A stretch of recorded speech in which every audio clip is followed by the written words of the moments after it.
It's an old hat for you.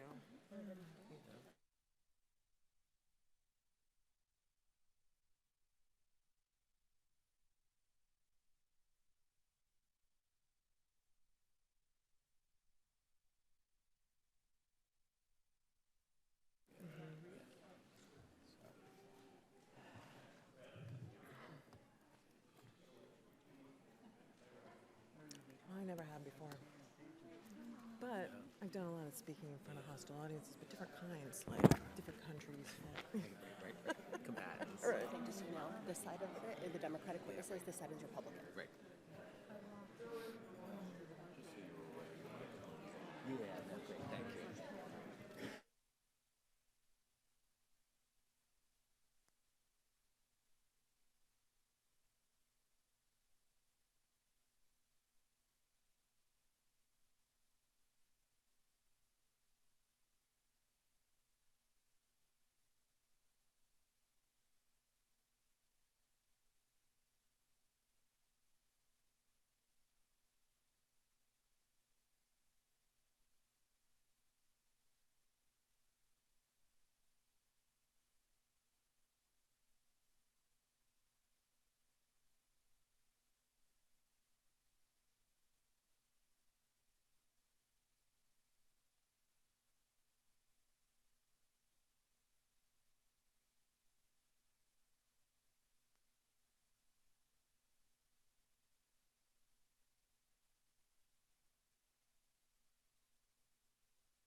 Okay, this says 9:59:48.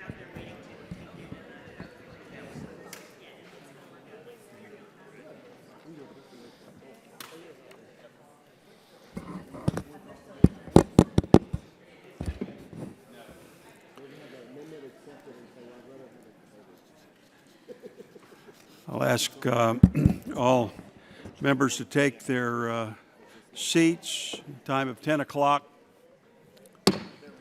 Time 10 o'clock, having arrived, subcommittee will come to order. Chair will recognize himself for an opening statement. Today's hearing will take a closer look at a recent proposed rule from the Centers for Medicare and Medicaid Services, CMS, on a Part B drug payment model. This proposal represents the biggest change in Medicare drug reimbursement in years. There are several aspects that are concerning to many, including the mandatory nature of this so-called demonstration project, the breadth of the experiment, essentially across the nation in virtually all primary care service areas, and the timing. These major changes would take place as early as July and on top of the current implementation of MACRA, the new payment structure for physicians that replace the SGR, the sustained growth rate. But perhaps the most concerning aspect of this proposal is that it came from unelected bureaucrats in this administration who made decisions behind closed doors affecting our seniors and their health care. What happened to the transparency and regard to stakeholders that we expect when considering proposals of this magnitude? In fact, these concerns over provider reimbursement under the Medicare Part B program are so considerable that recently 242 bipartisan members of Congress wrote to the administration and asked that the rule be withdrawn. Several other letters from both the House and Senate have been sent detailing numerous and serious concerns. Moreover, our Health Subcommittee colleague, Dr. Larry Bucshon, recently introduced legislation that would stop this proposal from advancing. So today, we're going to hear from doctors and patient advocates about their views on this proposed rule. I want to make it clear at the outset that we are not opposed to demonstration programs, and in fact have supported a number which test certain models in limited areas to determine positive or negative outcomes and whether such demonstrations should be advanced in larger contexts. However, the health and well-being of seniors is nothing to be experimented with. This particular rule could result in grave consequences for our seniors. CMS is proposing to reduce reimbursement for physician-administered drugs, with half of the country's providers seeing dramatic cuts. The other half will retain current reimbursement levels, but half of those will be used to test out vague value-based purchasing arrangements. And after a very long 5 years, CMS will see what happened. Keep in mind, Medicare is the largest payer of provider-administered drugs.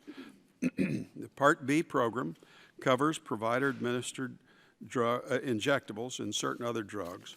For physician offices and outpatient clinics, the provider purchases and administers the product before submitting a claim to Medicare. After purchasing a drug from a wholesaler or specialty distributor, the provider will store the product at its location.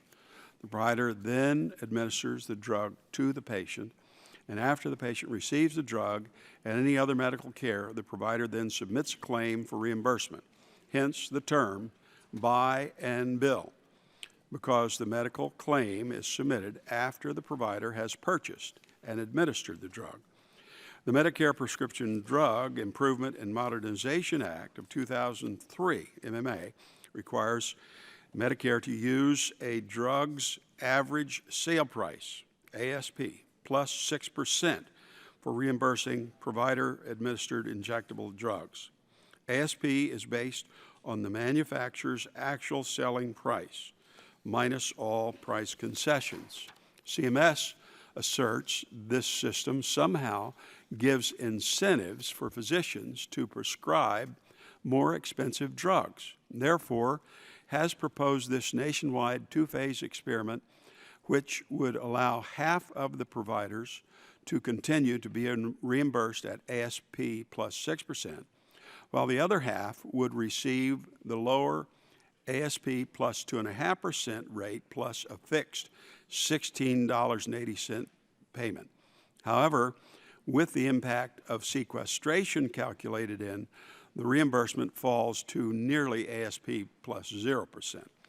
This proposal is so far-reaching and has caused so much concern, it is difficult to imagine any meaningful conclusions can be drawn because marketplace realities will undermine the integrity of this massive and unprecedented experiment on patients and providers. My time has expired, so I yield back the balance of my time and now recognize the ranking member of the subcommittee, Mr. Green, 5 minutes for his opening statement. Thank you, Mr. Chairman. Good morning, and thank our panels for being here today. As we know, CMS, through the Centers for Medicare and Medicaid Innovation, recently proposed to test value-driven payment models for prescription drugs under Medicare Part B. This proposal has garnered significant reaction and response from the provider, patient, and the pharmaceutical communities.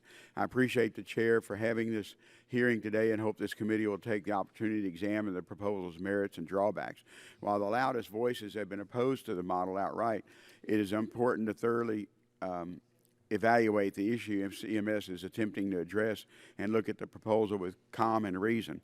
I appreciate CMS's consistent goal of strengthening the Medicare program. However, I have some concerns about the size and scope of the proposed demonstration and its potential impact on Medicare beneficiaries' access to physician-administered drugs now and in the future. I also question how the demonstration may affect physicians' participation in existing and upcoming delivery and payment reform models.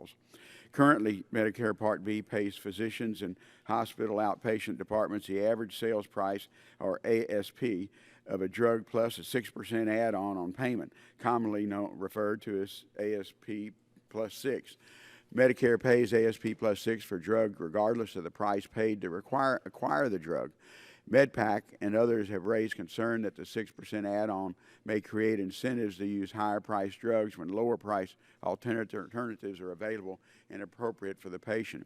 It's difficult to know the extent in which a percentage add-on to ASP influences drug prescribing patterns because few studies have looked into this issue. Prescription drug spending in the United States was about $457 billion in 2015. And roughly 17% of the overall health spending. In 2015, Medicare Part B spent $20 billion on outpatient drugs administered by physicians and hospital outpatient departments, which is double the amount spent in 2007. Beneficiary cost sharing under fee-for-service Medicare Part B is 20% with no out-of-pocket limit. According to the GAO, some seniors and people with disabilities have faced catastrophic expenses amounting to as much as $100,000. The median annual income for Medicare beneficiaries is less than $25,000 a year, and 1 in 4 have less than $12,000 in savings. There's a national conversation occurring about the cost of prescription drugs. I appreciate CMS for attempting to address this issue in part by proposing to test tools to reward value in Medicare Part B, similar to the efforts in the private sector. Congress should not ask seniors to pay 20% of increasingly expensive therapies without due consideration of whether their money is being well spent. Healthcare delivery systems rightfully changing, and Medicare should not be left behind. I'm confident that providers will fulfill their calling and practice medicine, delivering the best care for their patients rather than pad their bottom lines. Yet, on behalf of seniors and the sustainability of the healthcare system at large, we cannot put our heads in the sand and ignore trends. This proposed model is far from perfect, and I have serious concerns about the aspects of it. Recently, I joined members of this committee in sending a letter to CMS outlining our concerns with the demonstration and urging the agency to address them. I ask for unanimous consent, Mr. Chairman, to submit this letter for the record. Without objection, so ordered. I look forward to hearing from our witnesses about their perspective of the model and concerns we've outlined to the agency. Taking a step back, I'm going to bring up a related issue that has become part of the conversation around the demonstration, which is that of prompt pay. I have long had an interest in preserving seniors' access to quality care by ensuring Medicare pays at a rate that will retain a robust network of providers. H.R. 696, also known as the Prompt Pay Bill, is a piece of legislation I've introduced with my colleague on our committee, Mr. Whitfield, for several Congresses. The bill excludes the prompt payment discounts offered by manufacturers to wholesalers from the average sales price for drugs and biologics covered under Medicare Part B. This became an issue when the Medicare Modernization Act was enacted in 2003. It reduces the amount doctors are reimbursed for administering treatments, and as a result, patients are pushed to more expensive settings for their care. Reducing the number of options for patients, diminishing access, drives up the cost of both short and long term and is bad policy. The prompt pay discount has negatively affected patients for many years before sequestration, and whether we adopt legislation repealing, replacing, or otherwise altering the sequester without adopting H.R. 696, the underlying issue will still exist. Thank you, Mr. Chairman, and for our witnesses here today, and I look forward to a robust discussion about the proposed demonstration. I yield back my time.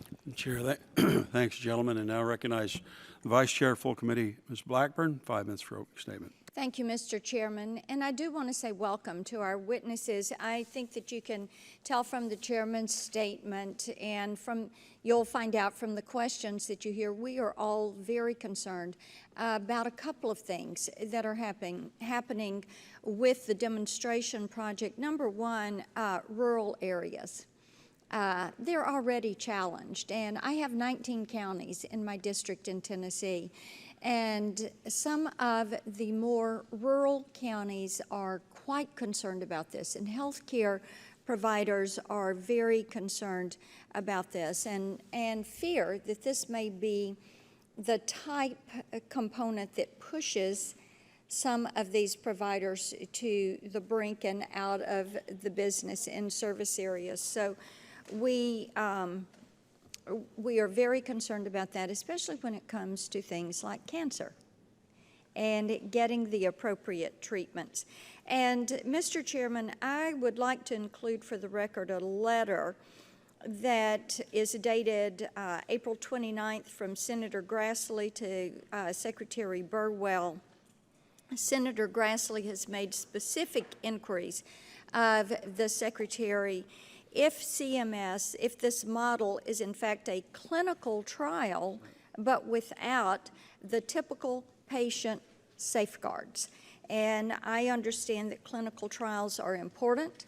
In my district, we have a lot of physicians and researchers who participate in this when it comes to oncology treatment. I have had the opportunity to visit with some of them, and they are quite concerned about the way this is moving. So I ask permission to submit the letter. Without objection, so ordered. Thank you, Mr. Chairman, and to each of you again. We're going to look forward to digging a little deeper on this.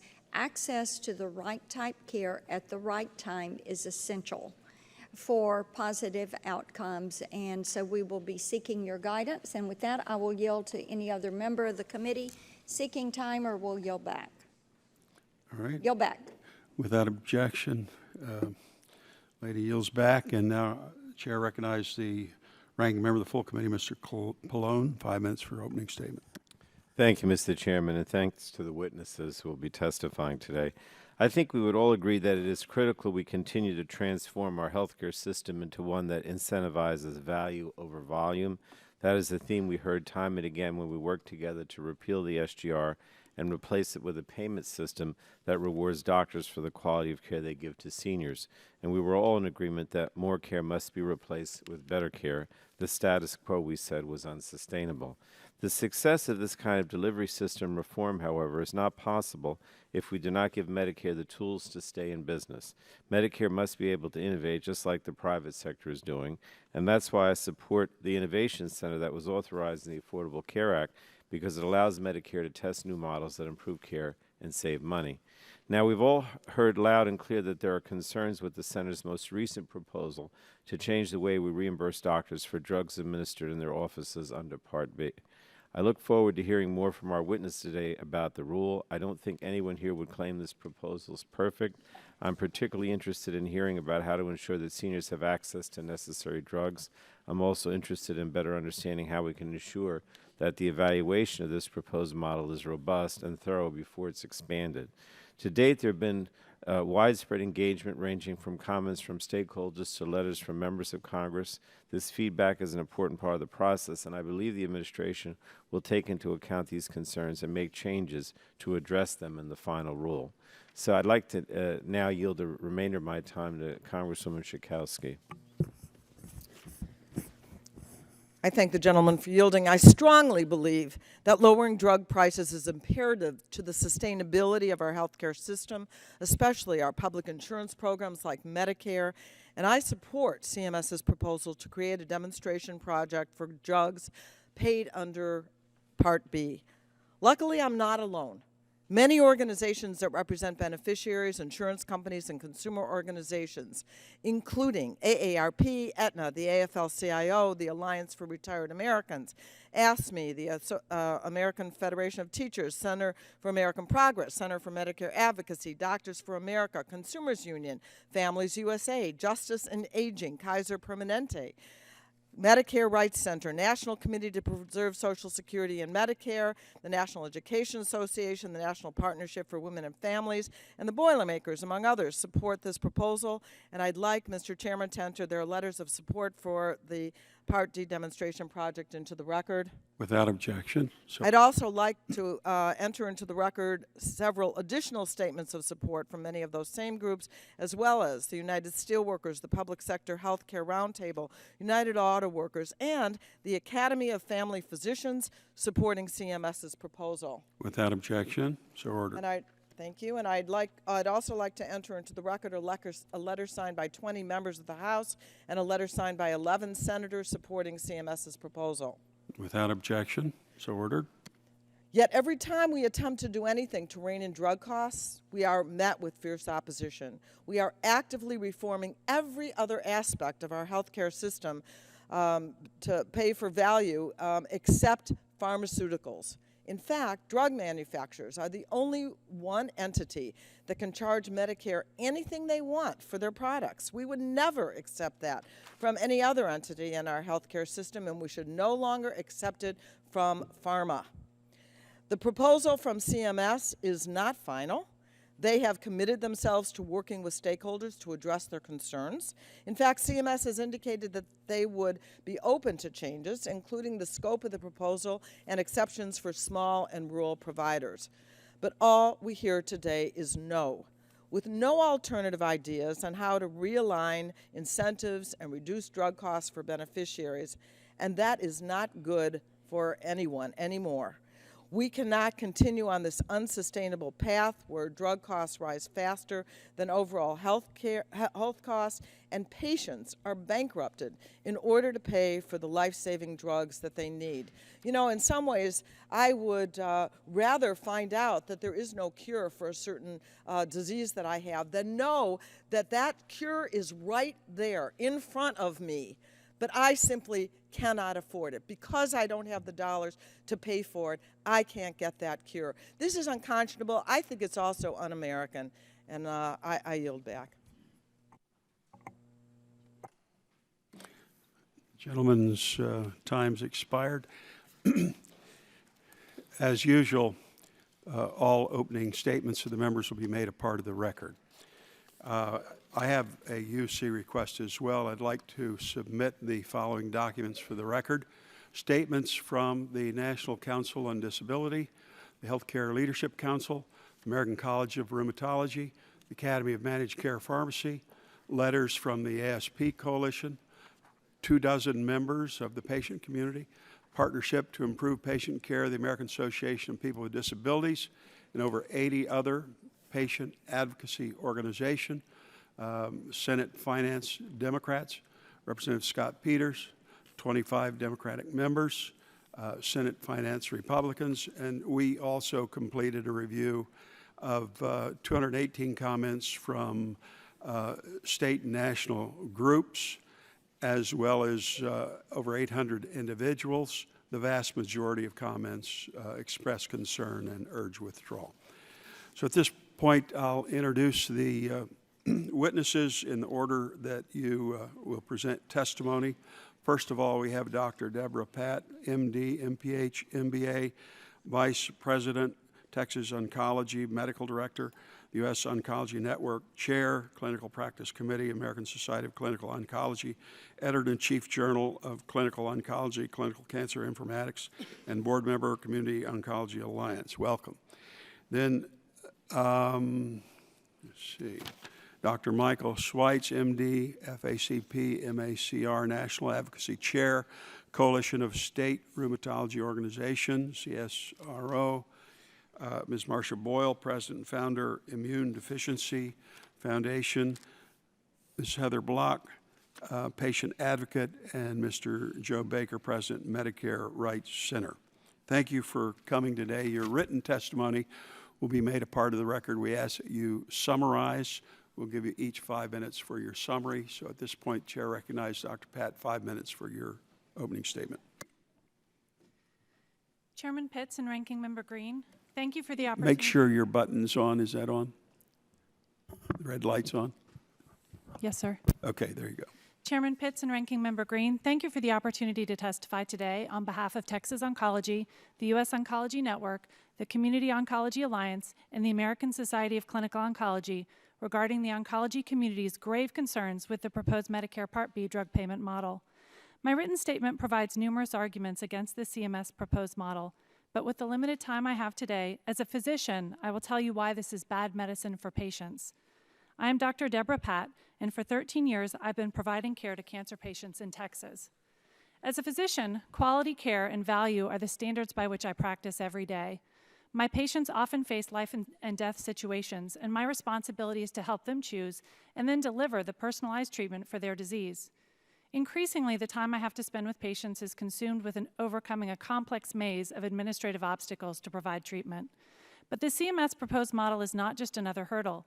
It's an experiment that is simply unworkable in cancer care. Let me explain. CMS has proposed an experiment that randomizes physicians by zip codes into test and control groups. The study hypothesis is that financial disincentives for use of newer, more expensive drugs will cause physicians to choose less expensive treatment alternatives. In my world, this is clinical research. Unlike the CMS experiment, however, my patients have to volunteer their participation in a clinical trial, but there is no opting out of this mandatory national experiment. There is no informed consent for patients, no monitoring for adverse events, and no ability to evaluate impact on quality and outcomes. These are central requirements of any ethical research. In this experiment, Medicare beneficiaries in certain zip codes won't have access to treatments that have a known survival advantage. This is simply unacceptable. More fundamentally, the underlying hypothesis for this experiment, that these incentives will result in reduced Medicare spending, is simply unfounded. I will let my written testimony explain how a United Healthcare project has already disproved the CMS hypothesis. Today, I'd like to focus on how few opportunities there are to select therapeutic alternatives based solely on drug price.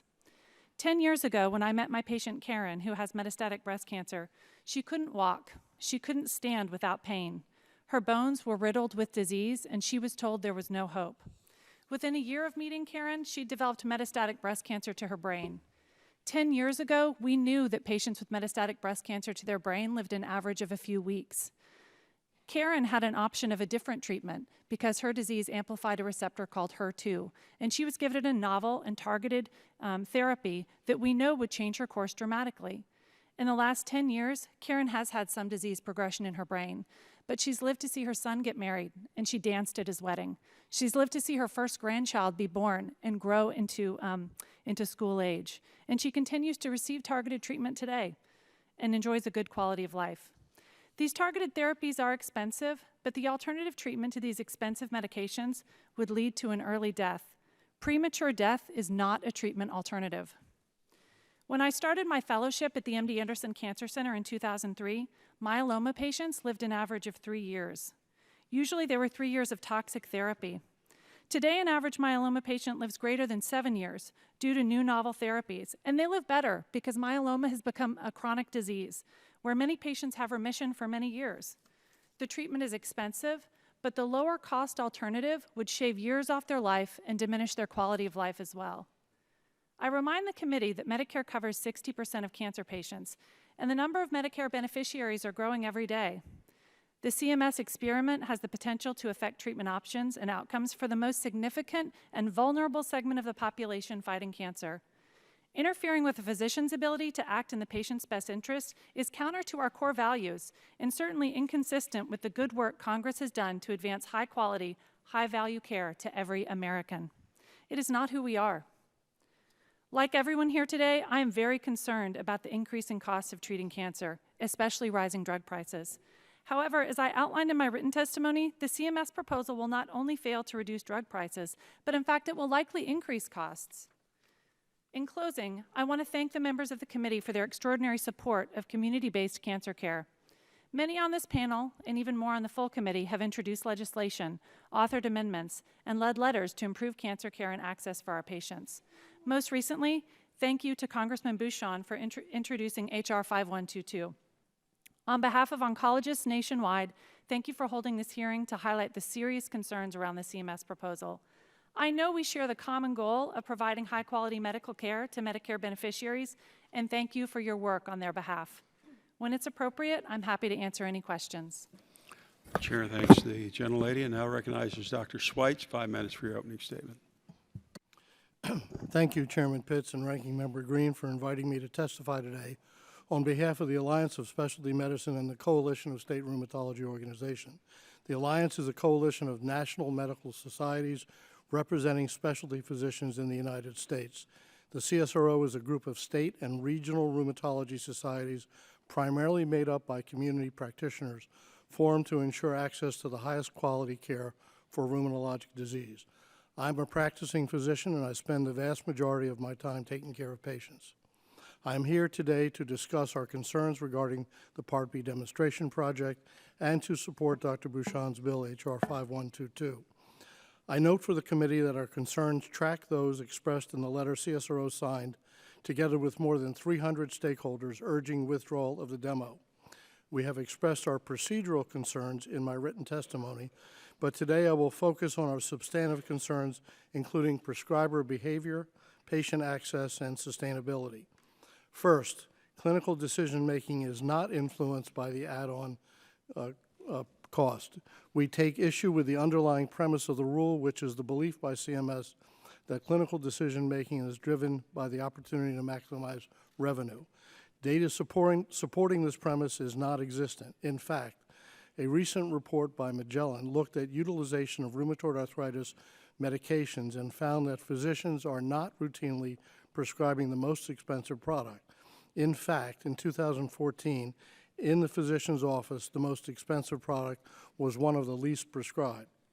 Second, many rheumatology practices will be unable to absorb this reduction. The current 6% add-on already results in practices without volume purchasing power being underwater on several products. A reduction from 6 to 2.5% plus a nominal flat fee will result in unsustainable cuts, especially considering that CMS did not incorporate the impact of sequestration in its calculations. Specifically, the current reimbursement level is actually ASP plus 4.4%. Accounting for sequestration, the new rate will be ASP plus 0.86% with a flat fee. Rheumatology is a specialty of small practices. For example, in my state, there are only a few practices with 7 or more doctors. Many practices with 1 or 2 rheumatologists do not have the purchasing power to buy at ASP. Third, and most importantly, is the impact on our patients. As a result of these unsustainable cuts, if the demo moves forward, patients will lose access to office-based infusions. CSRO surveyed its members to ascertain the behavioral response to the CMS proposal, and 73.08% of respondents said that infusible Part B biologic options would no longer be available for Medicare patients in their offices. 44.87% of respondents noted that they would refer to hospitals or external infusion centers to continue therapy. Hospital referrals will create challenges for patients with rheumatoid arthritis, including the distance to an outpatient center and increased personal cost to beneficiaries, especially those in rural areas. It also runs counter to the goals of the model, as costs of the Medicare program will be higher when patients must receive therapy in the outpatient department instead of the physician's office. Fourth, value-based purchasing cannot be one size fits all and will require significant stakeholder input through pre-rulemaking engagement. One of the concepts in Phase 2 are interesting to explore, while we believe they are not developed enough yet to even be in a proposed rule, since they do not contain enough detail for comment meaningfully. In addition, in rheumatology, we don't have comparative effectiveness data to compare treatments. There are very few studies that do that. On average, it takes 2 or more drugs in sequence before finding the one that the patient responds to. And finally, the cost of these drugs are closely grouped, so there is little reason to apply tools such as reference pricing. In conclusion, the Alliance and CSRO appreciate CMS's concern about high drug prices and would like to work with the Congress and the administration to find solutions. However, we must oppose the Part B drug payment model, as it suffers from serious procedural and substantive flaws that we believe render it unworkable, and it does nothing to actually address the issue of drug cost. As such, we have requested that CMS withdraw the model, and we urge the committee to do the same. The Alliance and CSRO thank the committee for its attention to this critical topic and for the opportunity to provide the views of practicing rheumatologists on the Part B model. Chair, thanks to the gentleman. Now recognize Ms. Boyle, 5 minutes for an opening statement. Well, thank you, Chairman Pitts, Ranking Member Green, and all members of the subcommittee for inviting me to testify today on behalf of the Immune Deficiency Foundation, or IDF. IDF is the national patient organization founded in 1980, dedicated to improving the diagnosis, treatment, and quality of life of people with primary immunodeficiency diseases through advocacy, education, and research.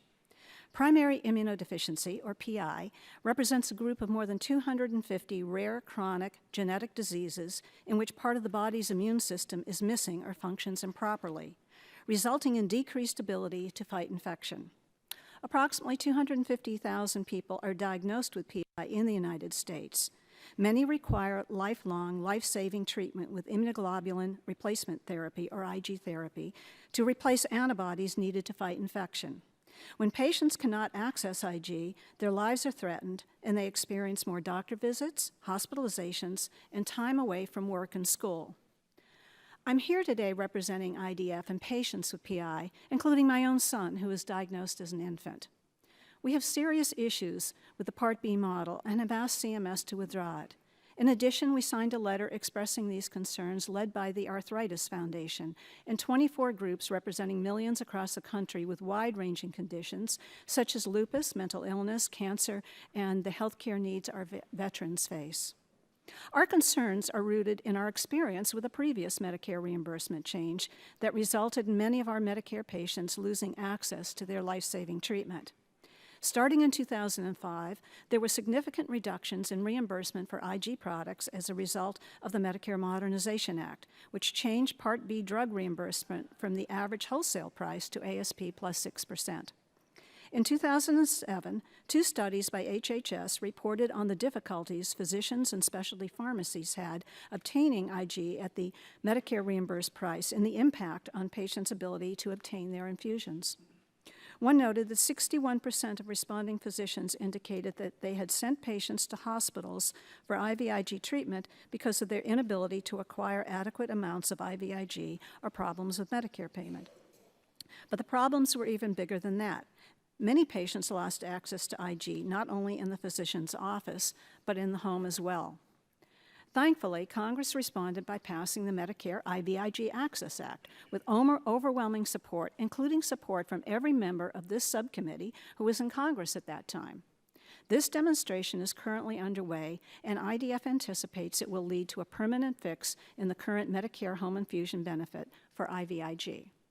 We are not crying wolf. Patients with PI have personally experienced the unintended consequences of major payment changes, which is why we wish CMS had engaged in more pre-rulemaking dialogue with stakeholders before issuing such a sweeping proposal that will dramatically impact beneficiaries.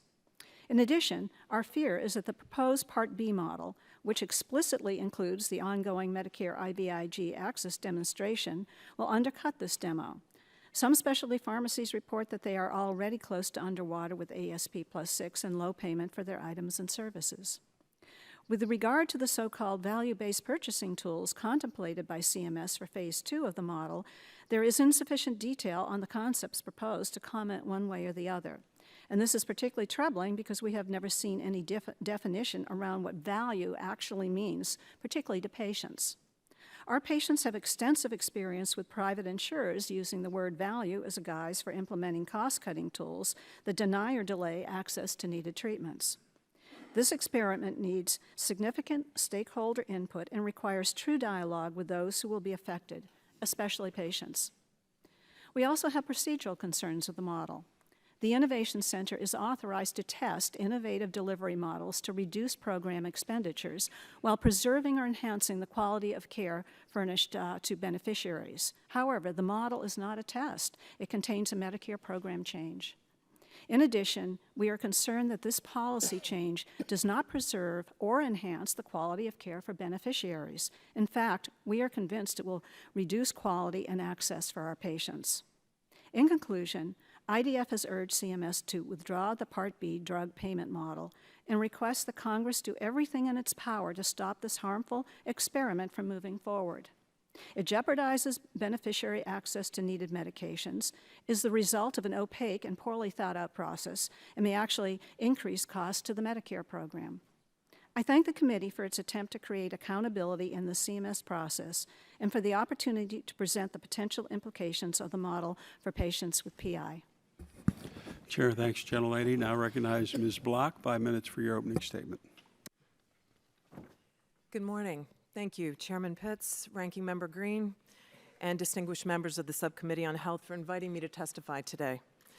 I rarely share my cancer story, as I find every cancer story is unique to the person and often frightening or boring to everyone else. But due to the importance of this hearing, I'd like to share my story. I found a lump in my own breast while managing aid projects for the State Department and the UN in Afghanistan.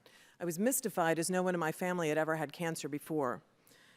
I returned to the U.S. for a diagnostic mammogram and it was negative, so I returned to Afghanistan. My doctor suggested it might be a mastitis infection due to an injury. There was a chance I'd bruised myself when I fled an attack that May. Running and jumping into a police truck will leave some bruises. I ignored worsening symptoms as the mammogram had been conclusively negative. Within 3 months, I returned again to the U.S. for a second mammogram, and it was invasive breast cancer. I continued to work through a mastectomy and 6 months of chemo, by then managing the monitoring and evaluation of aid projects in Iraq. A year after my oncologist said I was cured, I learned that the cancer had returned. It was now in my liver. There was a chance to surgically remove the cancer from my liver, but cancer cropped up in my lungs within days of a pretty brutal liver resection. Stage 4, no cure. I was reeling with the news, and my oncologist told me that 50% of women survive 2 years and only 20% approximately survive 5 years, and that I would remain in treatment for the rest of my life. At 4.5 years, I'm living beyond most projections, but this isn't a feel-good story. My personal catch-22 is that while drugs are keeping me alive, I'm also going through my savings at an alarming rate.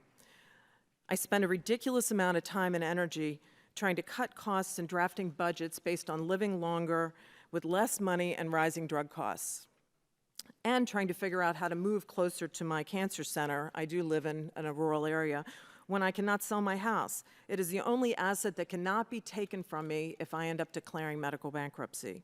I was so relieved when I found out that I qualified for Medicare, even though I'm well under 65. For those unaware, one can qualify for Medicare after 29 months on Social Security disability income if you're unable to work. My drugs are billed through Part B, as most cancer treatment drugs are, but my relief was short-lived when I realized that the drugs are exceedingly expensive and I am always on the hook for the 20% copay. Medicare right now pays about $2,000 a month for my monthly treatment. There's no out-of-pocket maximum for Medicare Part B. This means I'm responsible for paying 20% of every cancer drug that I receive forevermore. This is why I was pleased to hear about the demo. The CMS demo proposes to address rising drug prices in a 5-year evaluation, not an overhaul of Medicare Part B. It's a way for the government to begin to shift pricing incrementally based on what they learn. By evaluating payment models over a 5-year period, CMS can determine best practices without forcing me to change doctors, hospitals, or affecting my drug coverage. How else can Medicare continue to ask me to pay for 20% of increasingly costly prescription drugs without any evaluation of whether my money is being well spent? I want to know that the drugs that are being used to treat my cancer are the ones that will do the best job and not just make my doctor the most money. Every patient deserves that. In all of the uproar over this proposal, I have yet to hear anyone say that the current system is working. Where did the payment formula +6 even come from, and why would anyone push to keep a system where prescribing choices could be motivated by money? It seems common sense to remove any possibility of financial incentive and instead create an appropriate handling or storage fee. I also think it's worth mentioning that my 20% copay is based on whatever Medicare pays. My provider may receive rebates or discounts. I'm still paying full freight. I'm betting also that most patients don't know that one component to be studied reduces or even waives the 20% copay, and I'm hoping that my zip code is selected for that part of the demo.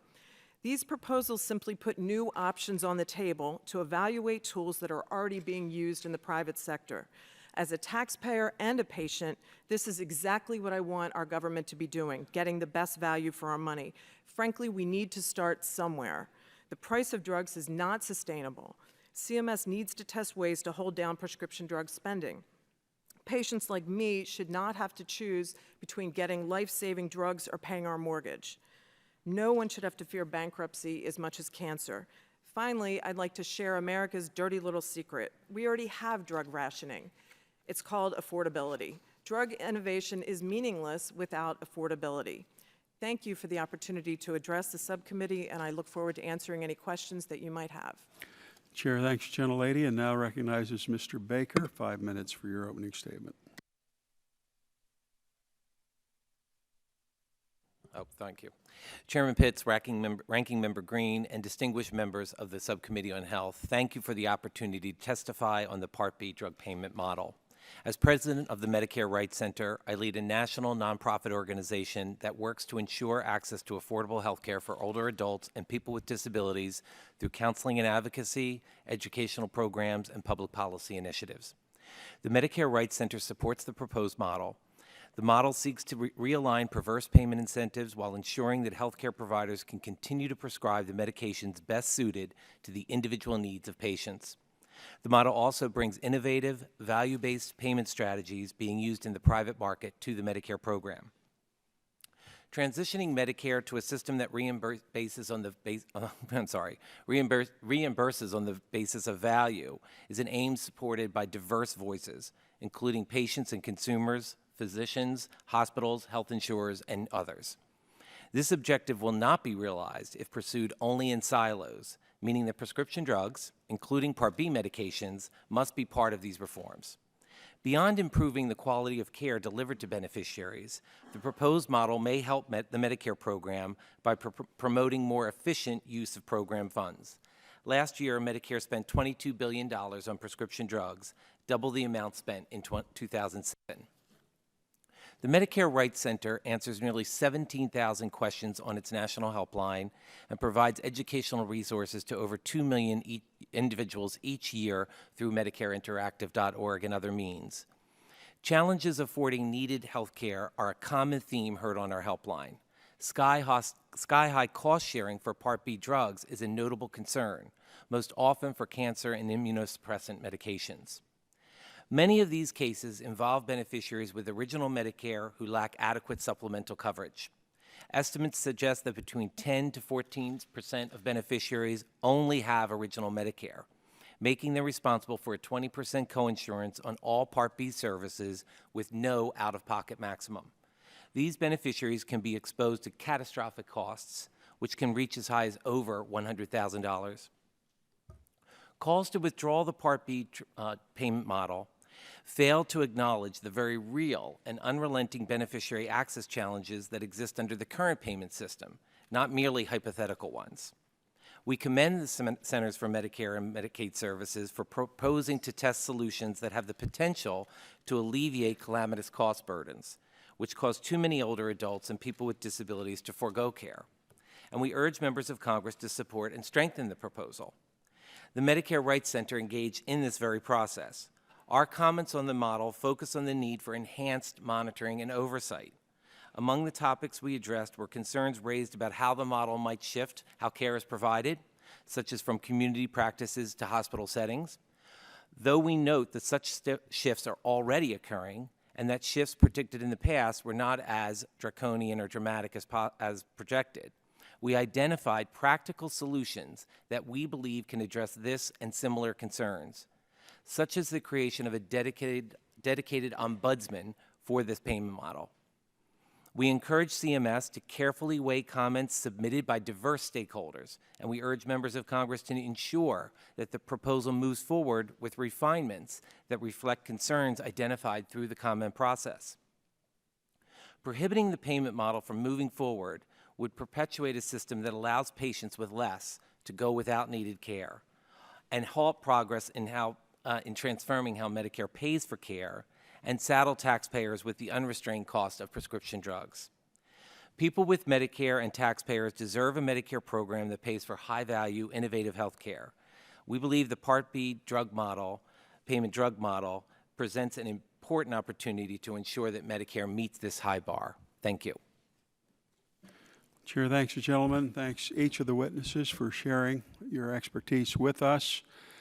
Chair would like to note the presence of a former member of this subcommittee, very valued member, Dr. Phil Gingrey of Georgia is with us, sat for many years here with us on the dais, so welcome, Phil. I'll begin the questioning and recognize myself 5 minutes for that purpose. There may be a misperception by some that the drugs we're talking about being impacted in this proposal amounts to an issue of simple generic substitution, that patients can be easily switched to lower cost treatments without consequences.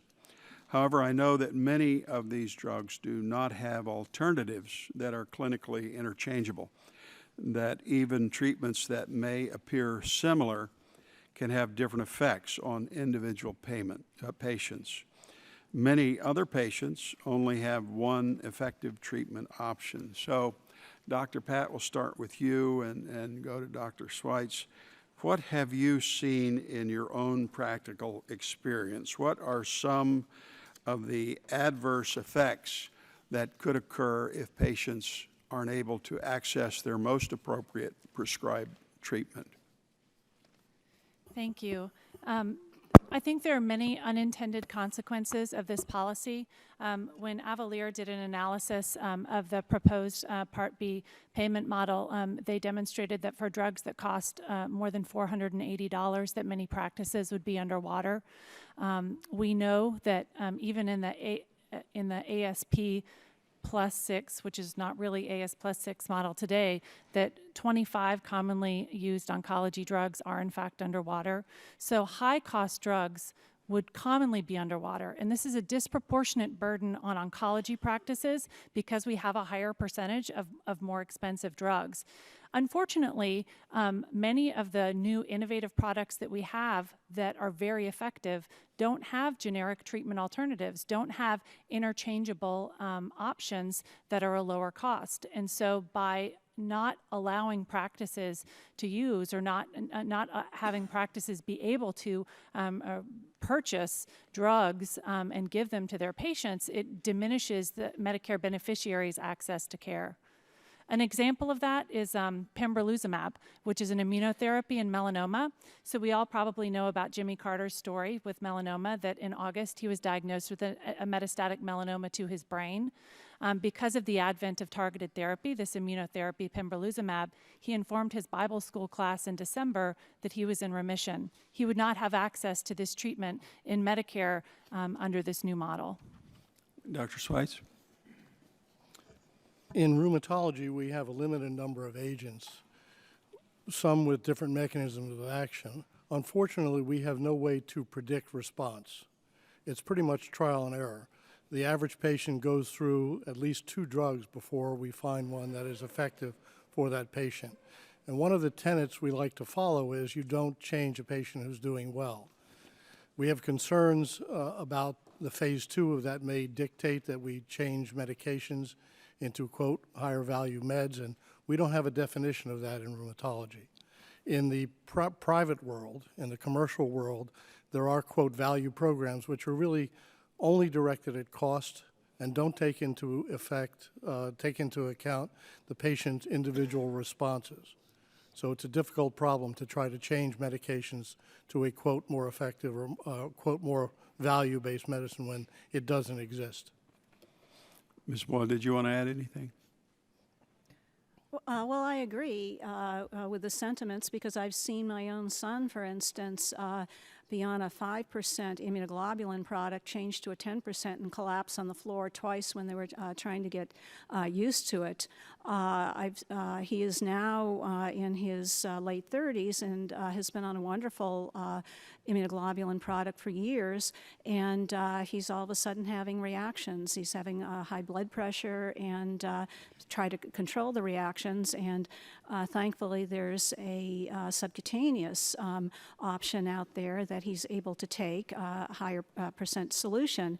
I have seen, again, private payers say, well, we're just going to use the least expensive. Their value is expense. It's not patient reactions. If my son or other patients have to change to that least expensive option du jour, they will have reactions. Their well-being will be compromised, and it's unconscionable. One more question. There's a lot of speculation about what drives a doctor's treatment of diseases using injectables. It appears there's speculation that decisions are made based off the SP. So, Dr. Pat or Dr. Schweitz, would you please tell us what's more important to you? Is it your patient's need or preferences, your clinical evidence? Do you decide based on which drugs have a better reimbursement? Obviously, as a physician, I practice, I provide the care and prescribe the care for my patients that is a mutual shared decision in their best interest, and that is solely what drives our decisions about patient care. Dr. Schweitz. I concur 100%. The appropriate choice of medication is based on what's best for the patient. I can tell you in our practice of 7 rheumatologists, if you ask any one of the doctors what the drugs actually cost or what the reimbursement is, they will not know. Thank you. My time's expired. Chair recognizes the gentleman, Mr. Green, 5 minutes for questions. Thank you, Mr. Chairman. Mr. Baker, the Medicare Rights Center is a trusted and respected organization that advocates on behalf of American seniors. The Medicare Rights Center has come out in support of the proposed demonstration. Can you explain to the committee how your organization came to this conclusion? Well, I think once again, as I said in my spoken and my written testimony, we see in a daily way the consequences of these high drug prices, which Ms. Block detailed, I think, so clearly as well in her own experience, where folks just cannot afford the rising prices of these drugs. The 20% coinsurance, if they don't have supplemental coverage, even those that do have supplemental coverage that might cover all or part of that 20%, they're facing rising premiums for that supplemental coverage. And then, of course, all people with Medicare see increases in the Part B premium based upon the rising cost of Part B medications as well as other services under Part B. And so we see the proposal as an attempt to, one, restrain those prices and provide relief to those individuals that cannot afford these drugs and cannot get access to them at all. You know, these are patients, in effect, that are underwater, if you will, and cannot afford the care that they need. Secondly, we think it will help the program overall, once again, get at high and rising. Let me ask another question. Sure, of course. In both your comments of CMS and testimony before the committee, the Medical Rights Center identified ways the organization believes the model could be improved to ensure access is maintained and care is not disrupted. Can you elaborate on these, and did CMS adopt any of your suggestions on the model? Well, as you know, the comments were just recently submitted, and now CMS has an opportunity to review all of the comments that they've received. So we don't know yet whether they've adopted them. But what they have done is said up front that there will be claims monitoring in real time. So if there are dislocations, they can be fixed, hopefully in real time. That's what they say they want to do. We also have said that we think there should be an ombudsman as part of this program. So an ombudsman has been used in the DME purchasing project and has been very helpful in identifying problems quickly, helping individuals with those problems, also helping suppliers and others with those problems, and also bringing systemic problems to the attention of not only CMS but to you all here in Congress. I think the other thing that we're really looking for CMS to do is engage multiple stakeholders ongoingly and be very transparent with that monitoring that they're doing of claims with all stakeholders, including Congress. Not only transparent with that monitoring and what they're finding, but also with any corrective action or corrective steps that they're taking. So we really think that this has to be done transparently. It needs to be shown that there's clinical effectiveness here. I mean, if there aren't clinically equivalent drugs, they won't move into this value-based purchasing kind of system that CMS wants to set up in phase 2 of the program. We think that certainly physicians and other providers with clinical knowledge, pharmaceutical manufacturers with clinical studies need to come to the table, need to work with CMS to show that there is clinical equivalence. If there's not, there's nothing in this proposal that would prevent coverage for a prescription drug for someone that needs it, regardless of price. This is The about proposed demonstration projects. I only have 5 minutes, and if you talk for 4 of them, can't ask. I'm sorry about that. The proposed demonstration will result in changes in Medicare payments for nearly all Part B medications over a 5-year period and require 75% of the providers to participate in either one or both of the 2 phases. Patients, providers, and other stakeholders raised concern about the scope and size of this demonstration. Recognizing demonstration would affect care for our sickest seniors that's being treated for serious illness, I have concerns and urge CMS to re-examine the size of the proposed model. Is that one of the share? Because this is a pretty large model to do, and I know we need to have enough to get good information. Right. But it seems like the model's impacting the whole system. Well, I do. We share that concern, and many of the consumer organizations that we work with do share the concern and have questioned CMS about that. I know that there is concern about rural providers, has been mentioned, and something that I think CMS needs to take a close look at, as well as providers that are represented here at this table, and the switch between facility type of the types of facilities that providing this care. So I do agree that that size and scope needs to be examined and needs to be questioned. I also agree that this scope needs to be large enough to really test these models for payment. Thank you. My time's up. Thank you. Chair thanks gentlemen. Now recognize Vice Chair of the full committee, Ms. Blackburn. 5 minutes for questions. Thank you, Mr. Chairman. And Dr. Pat and Dr. Sweitz, I want to come to you first. And I mentioned Senator Grassley's letter to HHS and concerns with this demonstration project, and the fact that in the rule you have 2 different terms used. And I'll just read from Senator Grassley's letter. It's more succinct. I'm concerned that throughout this proposed rule, 2 terms are repeatedly used: study and test. These terms seem to indicate there is a component of research going on in this proposal.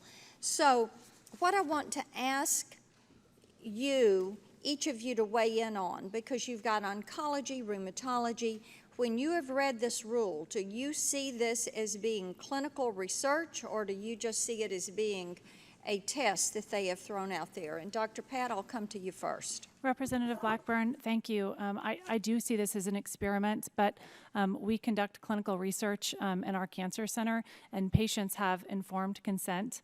They have to electively consent to clinical trials. They can opt out if necessary, and we follow adverse events and outcomes of those patients.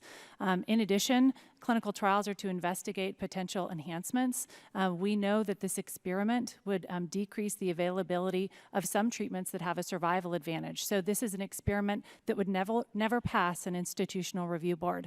You know, as you mentioned, your concerns about rural clinics, as you know, average sales price is an average. Some large groups like hospital systems and large practices are able. Dr. Pat, let me just interrupt you there for the sake of time. So you say it wouldn't pass an IRB. So should they be forced to go in and get an IRB before they embark on this? I think that's not a bad idea. Okay. All right. Dr. Sweitz?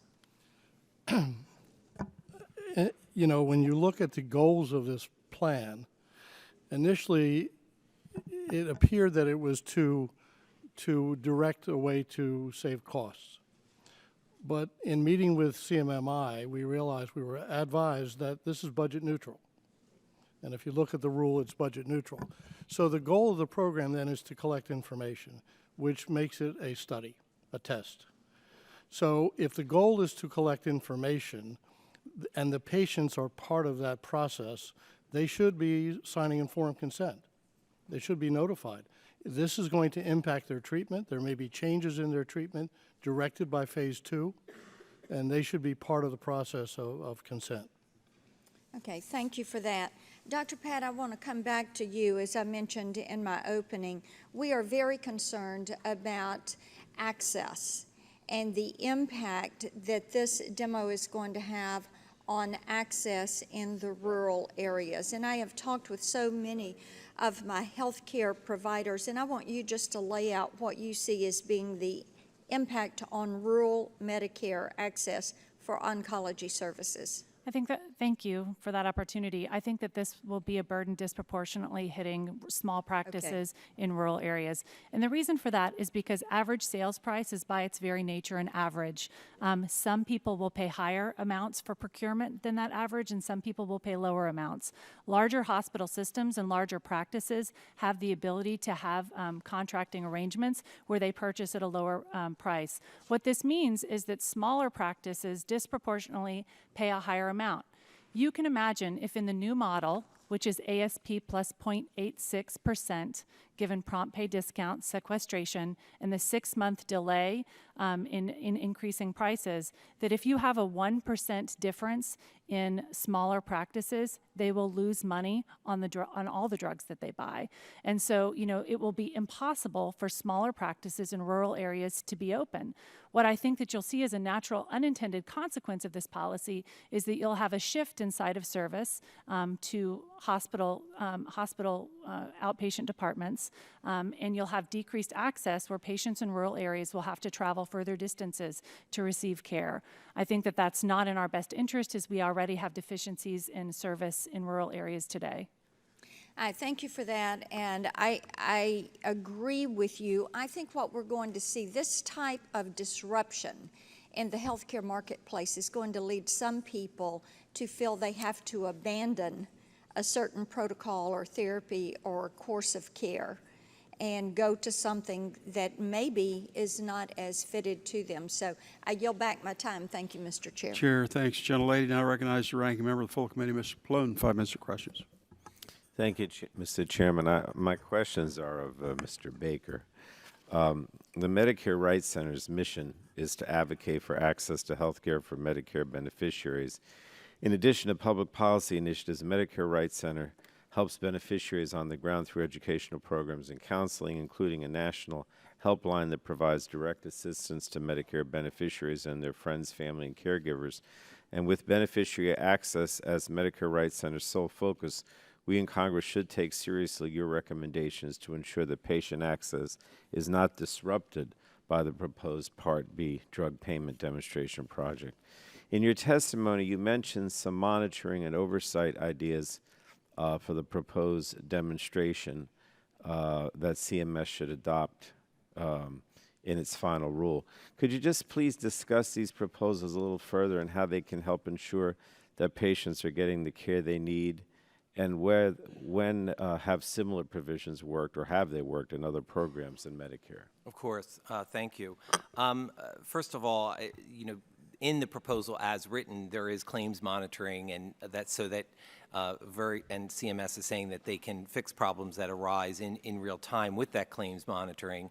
The thing that we're asking CMS to add to that protection for both providers and for patient is an ombudsman. And an ombudsman office should be created for this program, we believe. The idea actually comes from one that Congress enacted with bipartisan support for the Durable Medical Equipment competitive bidding program. The ombudsman would serve both beneficiaries and providers, as I said, by tracking complaints, troubleshooting appeals, monitoring beneficiary and provider experiences, and reporting to CMS and Congress on a regular basis. We also, as I said earlier, think that CMS should regularly engage multiple stakeholders as part of the demonstration, both in Phase 1, and then, of course, in Phase 2, they need to do that in order to find these clinically effective drugs and alternatives. So that monitoring of claims about how care is received, where it is received, and then publicly release the monitoring that they are doing and the corrective action that they may have taken or they will be taking, so that can be, once again, commented on by other stakeholders and, of course, by you in Congress.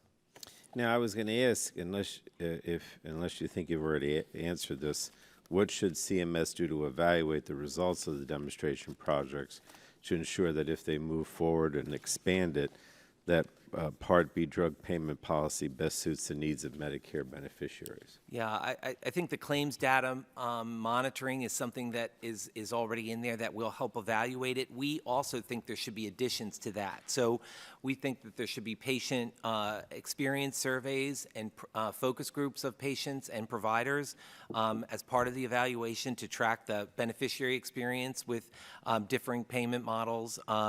I think they've also suggested that they might develop patient-reported outcome measures, particularly in Phase 2 of the model. And so we strongly support that, and we actually think that should be part of the Phase 2 model.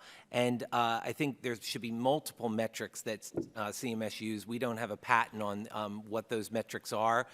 It may be an iterative process as it moves forward, but it should definitely be metrics that focus on patient access in particular sites, as well as care quality and the access to particular medications. All right, thank you, Mr. Baker. You did mention in your testimony, I noticed a concern that has been expressed to me by some of the physicians in my district about shifting from community practices to hospital settings. Did you want to talk a little bit more about why that might happen and whether that's a good or bad thing? Sure.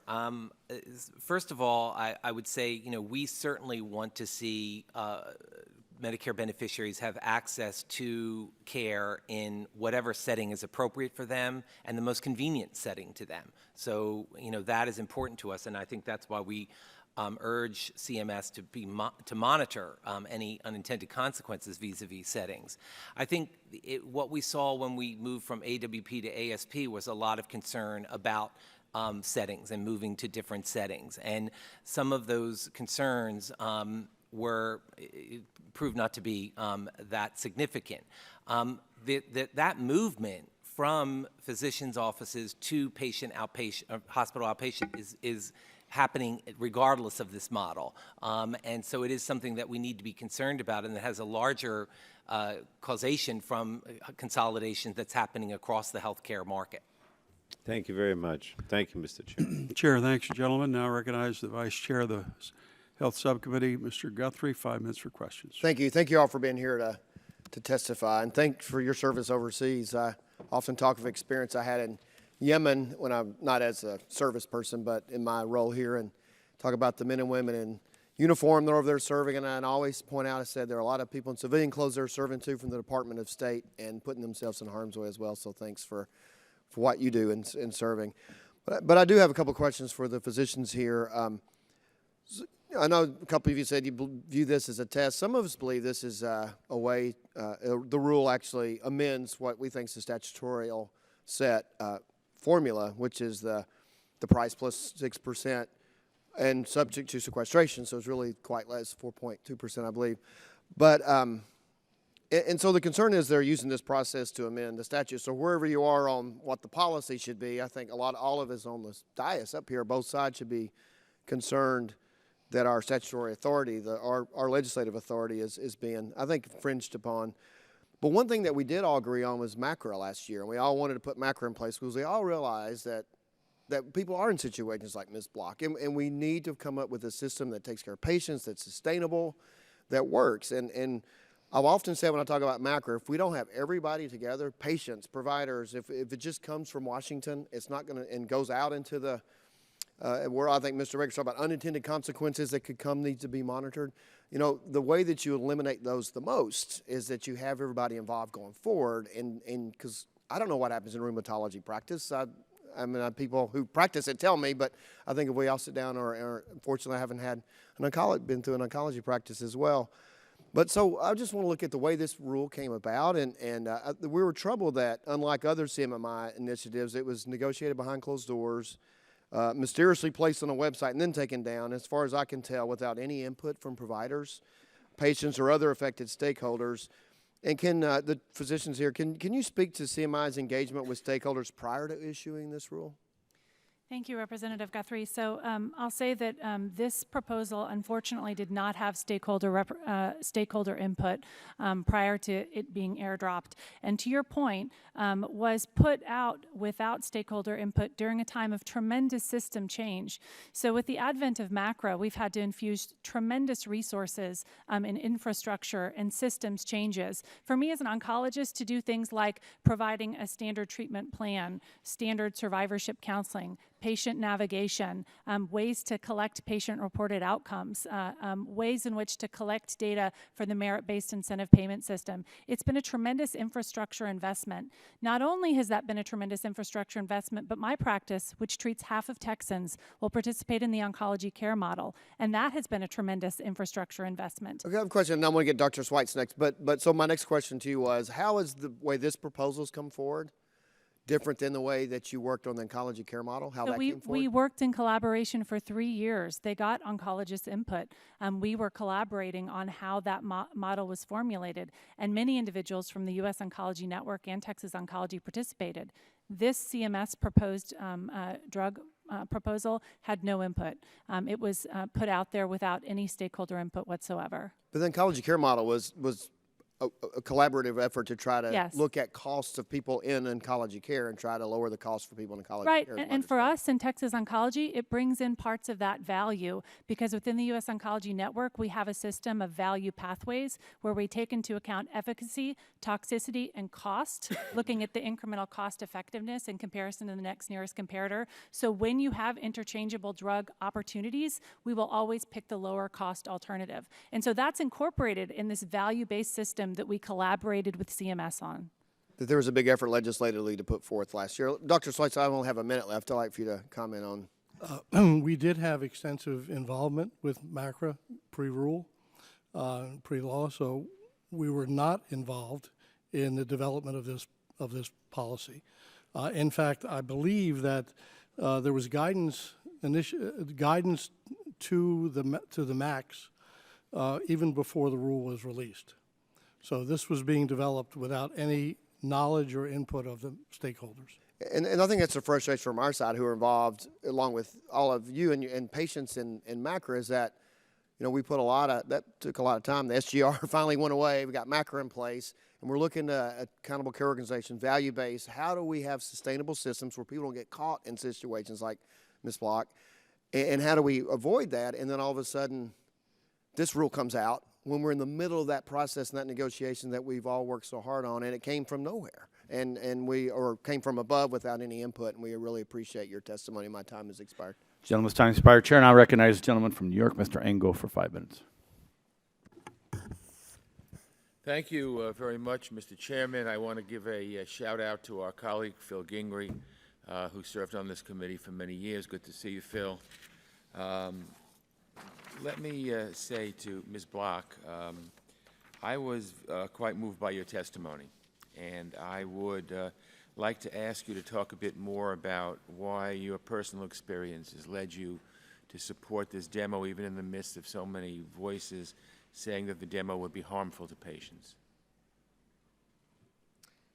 Thank you. I think, first of all, that we need to all remember why this demo was even put out. With all the talk about drugs being underwater and doctors being underwater, patients are already underwater.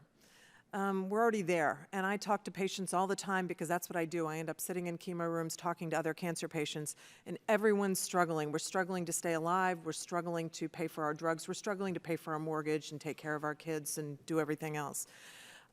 We have to start somewhere.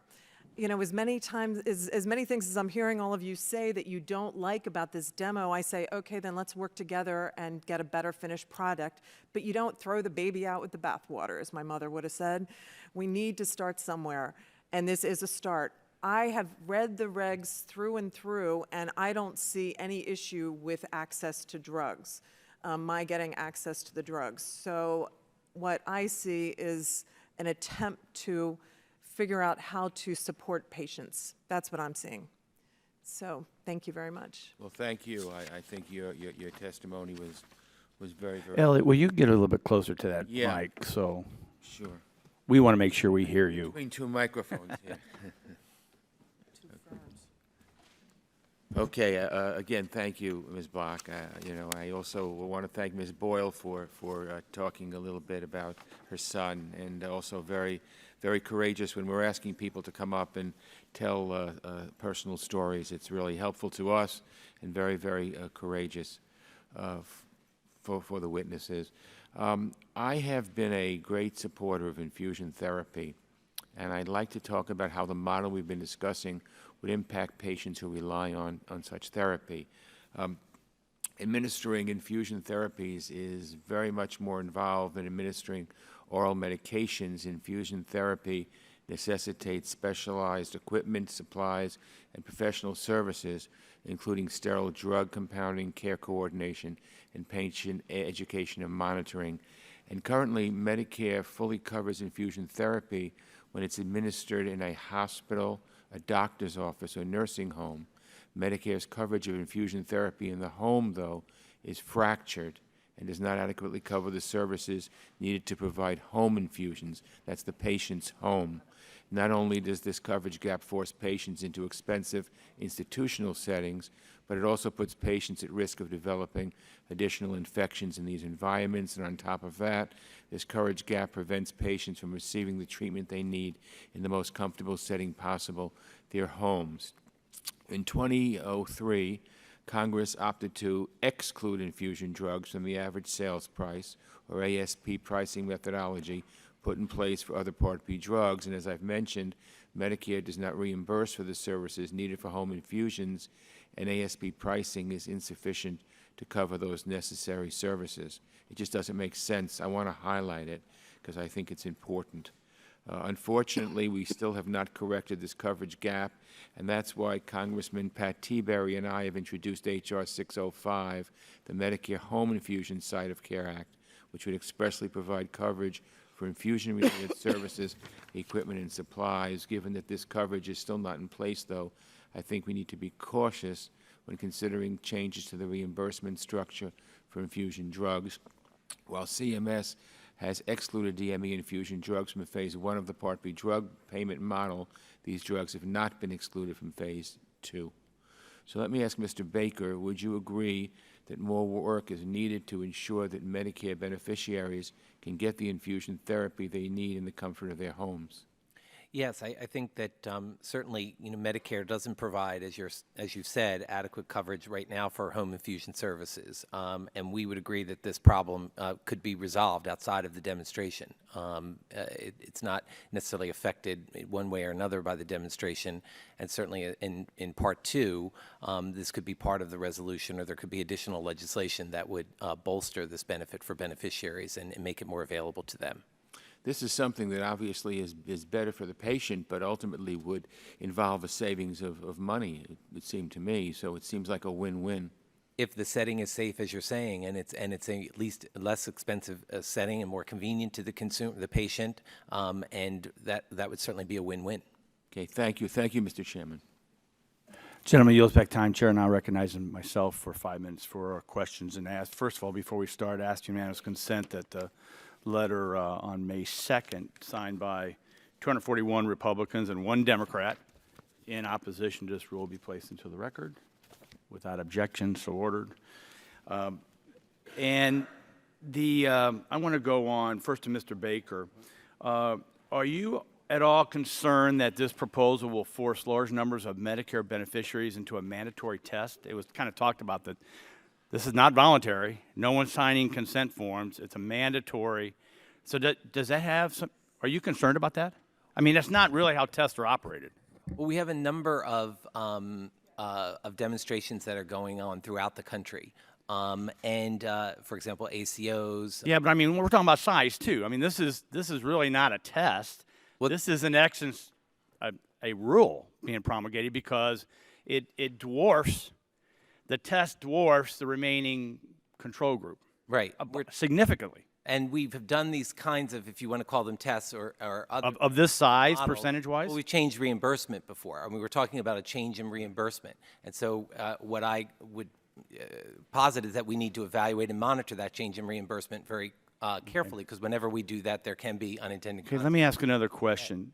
What's a larger expense to the individual patient? 20% of a doctor office oncology service rendered, or 20% of an oncology services rendered in a hospital setting? Typically, the hospital settings can be more expensive than physician. Typically, like, if you find one that's not, please let us know. I just don't think that's possible, which is part of this debate. Because especially in rural districts, you're changing, really, in essence, the lifestyle and care of patients. We have great concerns.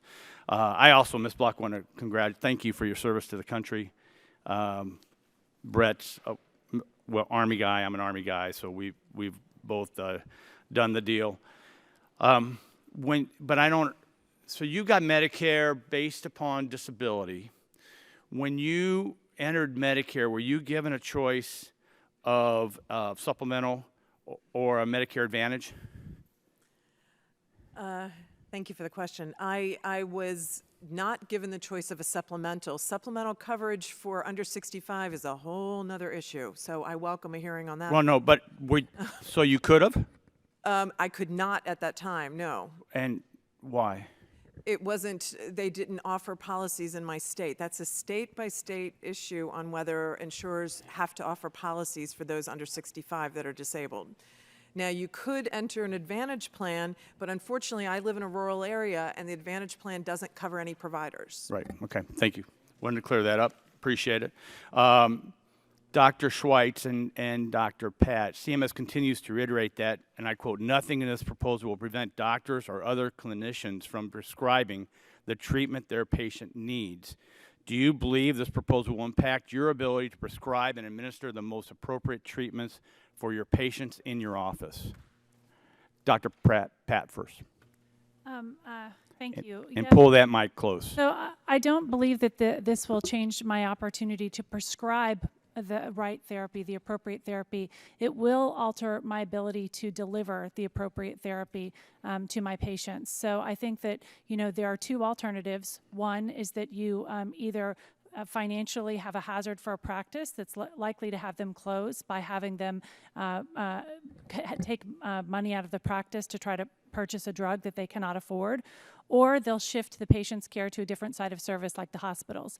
When we've seen this shift occur in the last decade, we know that the hospital outpatient department increased 30% of the chemotherapy infusions that they have in the last decade. And the reason for this shift are the financial changes.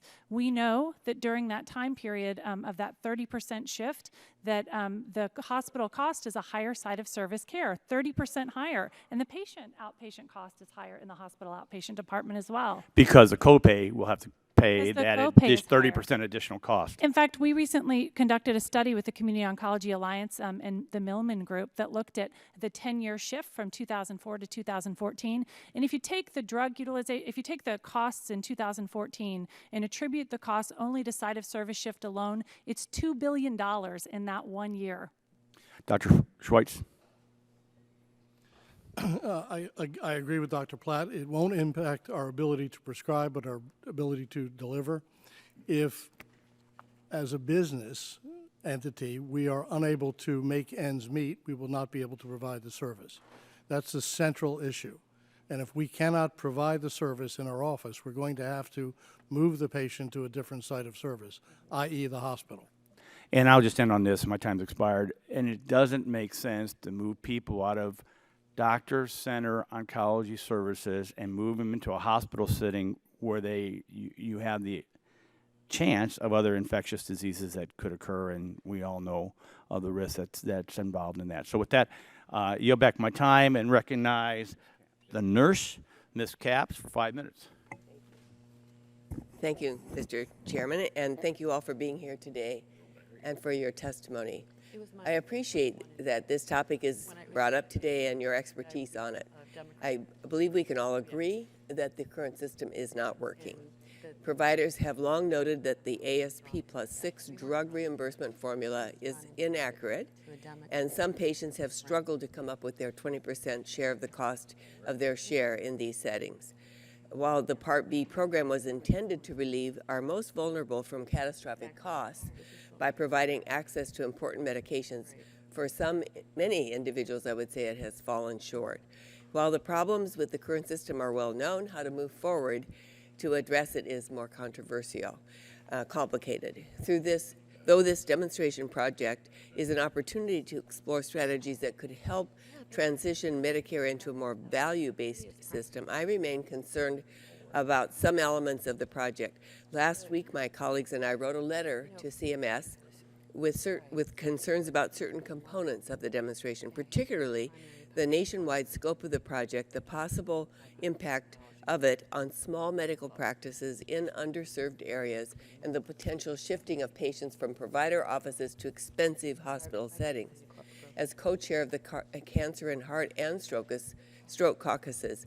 And as a nurse, my biggest concern is that CMS needs to find ways to address problems before they strike and have in place a strong mechanisms to identify barriers to care that arise during the demonstration. And the very real fact that patients depend on drug therapies to extend and improve the quality of their lives is critical to this. But they in the system need to be able to afford it. In light of this, we must proceed thoughtfully and in the best interests of patients who will be most affected by this demonstration. Ms. Block, you mentioned in your testimony the difficulties of paying the 20% coinsurance for vital drugs as a Medicare beneficiary. And Mr. Baker, is Ms. Block's experience common for Medicare beneficiaries? Should Medicare have an out-of-pocket maximum like the one in the Affordable Care Act to address this? There's about 10 to 14% of people with Medicare that do not have any supplemental coverage, as Ms. Block does not, and they pay the full freight for that 20%. As you note, there's no out-of-pocket maximum in the Medicare program, so that means that you're paying that 20% up to infinity.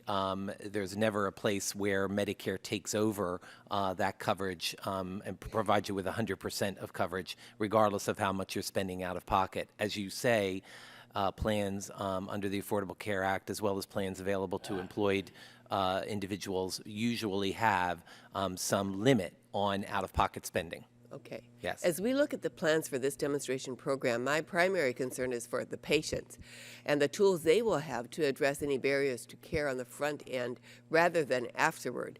I know some of my colleagues have touched on this, but it is of great concern to me. So, Mr. Baker, as someone who works to ensure access to affordable health care for Medicare beneficiaries, are there aspects of the demo that will help protect patients from disruptions in care? Are there any other protections that you would like to see? This is a demonstration. This is the time That's right. to look at it.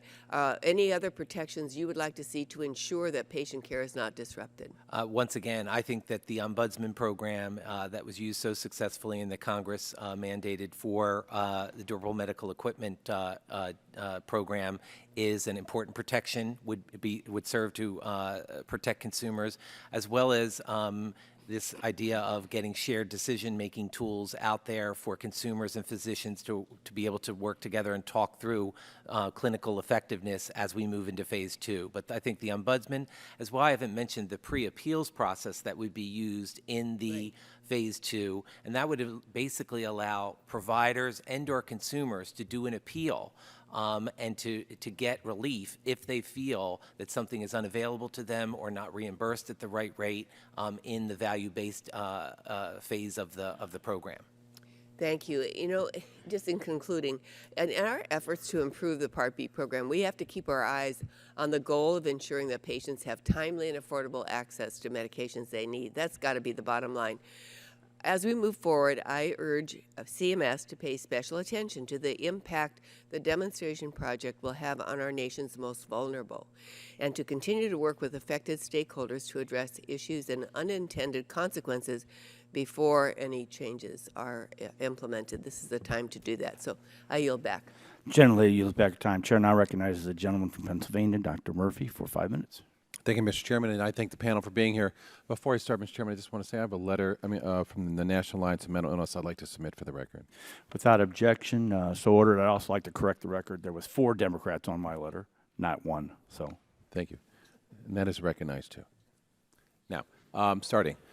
Dr. Pat and Dr. Schweitz, you both deal with chronic illnesses of cancer and rheumatoid disorders. I want to just point out a couple of things. In the area of mental illness, you may be aware that 75% of people with severe mental illness have at least one chronic illness. Among them are ones within the areas you practice. 50% of people with severe mental illness have at least 2, and a third have 3 or more other chronic illnesses, and it is important we deal with those. As a matter of fact, Medicaid reports that about 5% of Medicaid recipients are responsible for about 55% of Medicaid spending, and nearly all of them have a mental illness. So in the context of this, I want to ask a couple of questions here. Both of you discuss in detail some of the concerns about the proposed demonstration, the negative impact on patient access to treat cancer and arthritis. hopefully you're aware that similar concerns are there also in the area of mental illness drugs, particularly long-acting injectables, antipsychotic medications to treat schizophrenia and other psychotic disorders. And of course, when a person is more stable, they are adhering to their other treatments for the diseases that you treat. When they're not stable, they're not following through on this. So with regard to this, I see that CMS's proposal is based on this idea that we should be paying for services based on the average patient. Under this Phase 2, CMS proposes to provide, quote, equal payments for therapeutically similar drug products, unquote, and assuming the most clinically effective drug in the group can be identified. But in practice, and I need you to answer this both in about 15 seconds, what impact will these one-size-fits-all value assessments have on patient access to individualized and personal medicine? I can't have a dissertation, real quick. I think that they will have decreased access to higher cost appropriate therapies. Thank you. Dr. Schweiz, would you so agree? I agree. And so what you say with part of this is that, I mean, certainly you would agree that different people respond differently to the same medication with regard to effectiveness and side effects. Would you both agree with that? Correct. And also that you need to adjust your prescriptions in order to decrease side effects and increase effectiveness and therefore increase adherence. Is that correct too? And now the FDA said that medications not taken as prescribed occurs about 50% of the time. And the Center for Disease Control tells us that non-adherence causes 30 to 50% of chronic diseases, treatment failures, and about 125,000 deaths per year. So I look at this then that an important safeguard in current law that says CMS cannot use cost effectiveness as a threshold to set Medicare average payments or payment policy. However, in Phase 2 of the proposal, CMS intends to use cost effectiveness analysis to inform value-based pricing. Now, would it concern you if CMS said that in order to implement this proposal, they would ignore or waive this safeguard? Dr. Pat? It would concern me. Dr. Schweiz? Greatly. Greatly. And with regard to this, it also seems to me that obviously people are more likely to take a medication that they deal with the side effects. Some may actually take a certain medication because they find the side effects less objectionable, and another one they'll say, I'll deal with the side effects, but I've got to have the treatment for this too. But these are all trade-offs. But it seems to me that the way this proposal is coming through, that it would limit the patient choice, your choice, and when a patient's not adhering to those drugs we saw from those statistics from FDA and CDC, it may actually complicate the diseases tremendously and increase the cost. Can you elaborate on that, Dr. Pat and Dr. Schweiz? So, as I've said before, I think that we would continue to prescribe the drugs we think that are appropriate, but this proposal would impact the patient's ability to receive those drugs. And with that, isn't it? It's best if I understand adherence works best if you actually have a conversation with the patient with regard to the drugs. Absolutely. But if that and I know you're saying you would prescribe it anyways, but if there's a difference in reimbursement or and how I'm saying that I would prescribe the drug anyway, but you can imagine a scenario if someone was in a rural clinic and a drug is prescribed for them that they cannot receive in that rural clinic, and they have to travel a distance to a hospital that may be 2 or 3 hours away to be able to receive that therapy, that would likely diminish compliance with a therapeutic regimen. Dr. Schweiz? I would add to that. I'm in an urban area, relatively urban area, and there is no nearby hospital that I can send the patient to for an infusion. Most of the hospitals are not treating our patients unless they're 340Bs. So there is decreased access in that way as well. And our fear is that our patients are going to drop out, that compliance will drop and they won't get treated. And my fear is they're going to drop dead, according to the statistics that CDC gives us, and that's pretty frightening.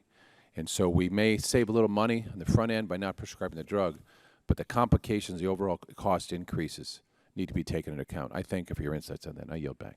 Gentleman yields back his time. Chair now recognizes my colleague from the great state of Illinois, Ms. Schakowsky, for 5 minutes. Thank you, Mr. Chairman.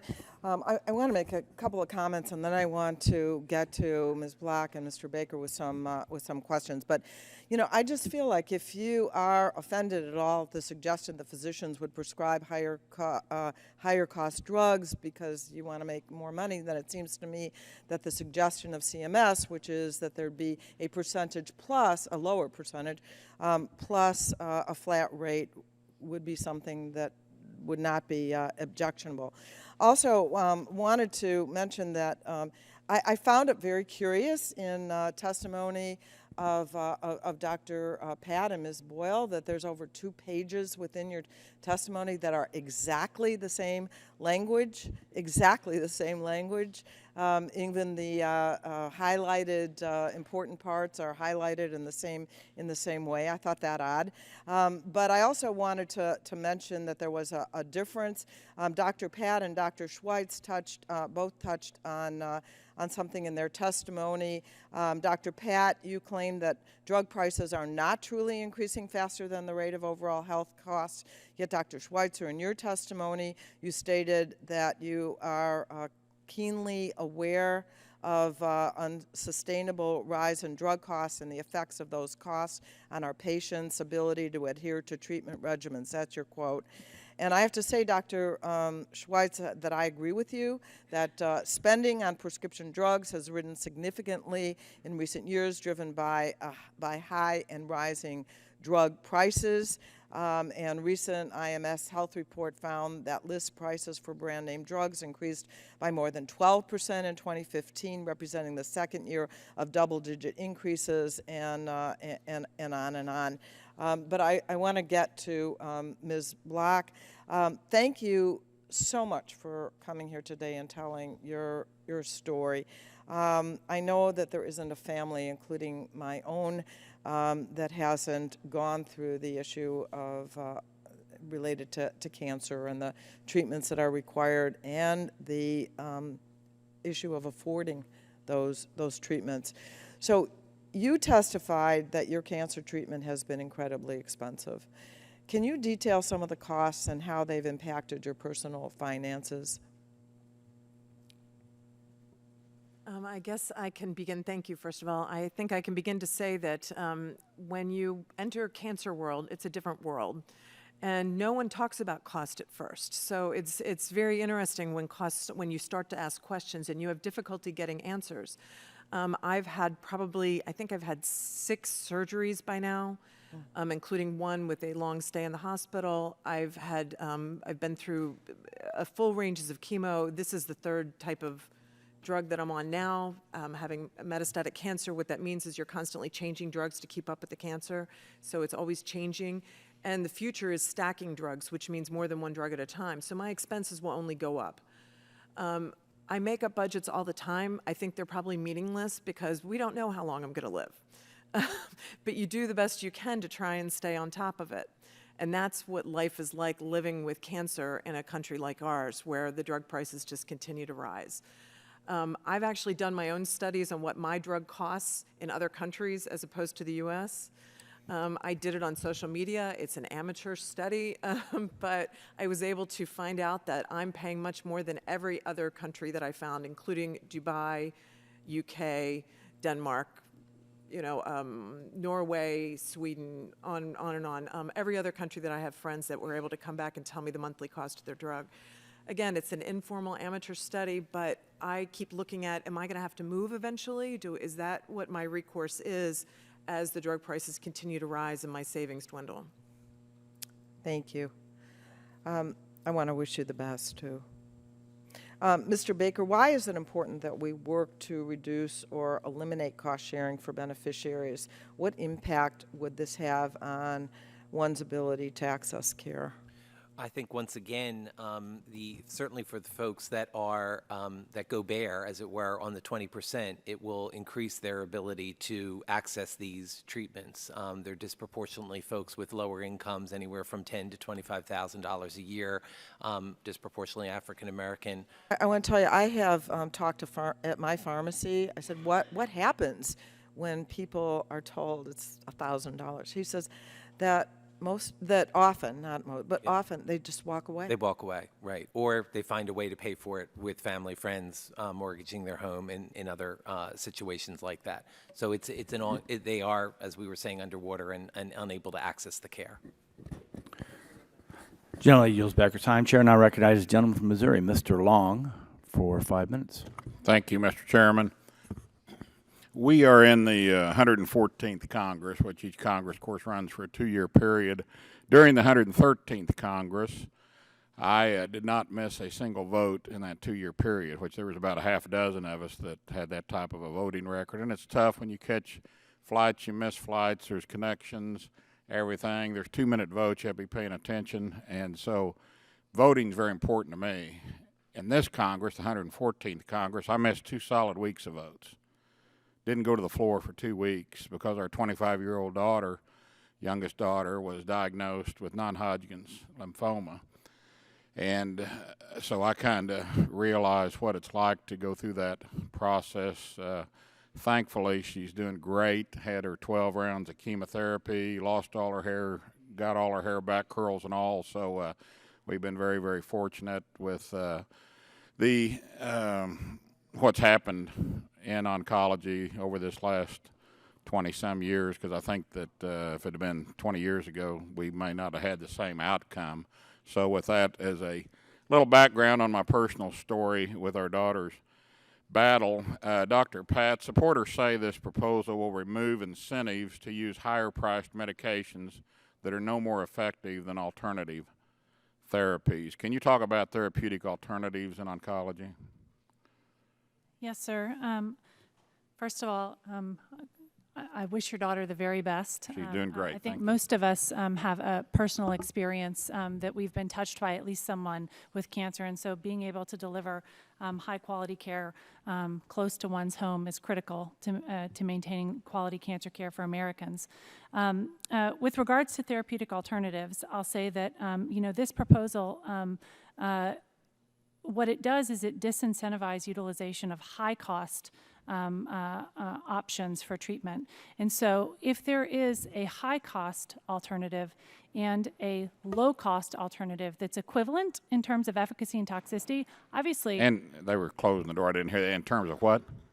In terms of efficacy and toxicity, then we would want to facilitate utilization of the lower-cost alternative. In fact, the U.S. Oncology Network, my network, which treats over 12% of Americans with cancer, we use a pathway system in the network, which brings in drugs, if there are alternatives, that we only have the option of using the lower cost alternative. The problem is there are actually few instances where a therapeutic alternative that is equivalent actually exists. And so like my patient in my testimony who receives Herceptin, or a monoclonal antibody against HER2/neu, there's not a therapeutic equivalent for that drug, and it's changed her survival from weeks to over a decade. And so, the therapeutic alternative would be to give no treatment because there's not a low-cost alternative to that drug. So I would say there are some scenarios. I think that the stage 2 non-small cell, stage 4 second-line treatment colon cancer drugs are a commonly discussed alternative where there are drugs that are of equal efficacy and similar toxicity profile that have a difference in costs. Non-small cell lung cancer is also another area that's frequently talked about. But the truth is, oncology is a collection of many different diseases, and many of them don't have equivalent therapeutic alternatives. And so a decision to provide a lower-cost drug may convey a diminished survival benefit for patients. And that's not an alternative. We want patients to live better. We want patients to live on chronic therapy, to have even advanced cancer be a chronic disease where they can live a good quality of life and live a longer life. You sound like Michael Milken. That's what he told me. He said he wanted to make cancer a chronic disease, and they've done a lot of good work in that area. Also, Dr. Pat, what impact will this proposal have on consolidation in the oncology space and the continued shift of care from the physician office to the hospital? That's a great question. So as you know, in the last 11 years, we've seen an over 30% shift from community clinics to the hospital outpatient department. We recently conducted a study with Millman that demonstrated that community clinics gave about 84% of therapy in 2004 and only 54% in 2014. We know that site of service shift would be augmented with other financial pressures on community oncology practices, and that the natural consequence of that action would be higher cost for payers and patients. Okay, thank you. And I'll yield back my 4 seconds, Mr. Chairman. We appreciate that. Thank you very much. Chair now recognizes our veterinarian from Oregon, Dr. Schrader, for 5 minutes. Thank you very much, Mr. Chairman. Appreciate it. I, like many others, have submitted a letter to CMS regarding the scope of this demonstration project, and also sympathy particularly for the specialty groups and the types of medications you administer. You just can't go to a generic. I mean, oftentimes, even in my little world of veterinary medicine, there were brand name drugs that would work and only be the drug that would work for certain patients of mine. So I'm hoping, and based on past track record, that CMS will be responsive to a lot of the concerns you're talking about as we go forward. And the trick is, as everyone I think has alluded to here tonight or today, is get it right. Make sure we get it right. I don't think the appropriate way, though, is to just stop the rule altogether. I think we're losing a little bit of focus, and this is a proposed rule. CMS hopefully will be listening to this testimony and come back with something that is better than what we've seen so far. It'd be probably not smart to legislate before I actually see the proposed rule.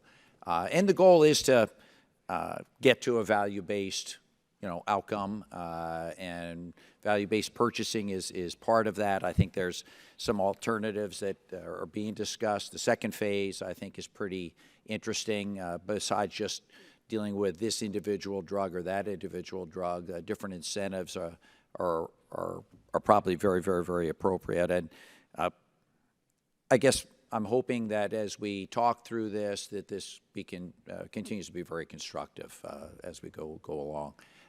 Shifting gear a little bit, I guess, Dr. Baker, you talk a little bit about Phase 2. We focused here pretty much on Phase 1, but Phase 2 offers some options, and I'd be curious your take on that. Sure. There are many physicians on the panel, but I'm not one of them, so. Mr. Baker, I apologize.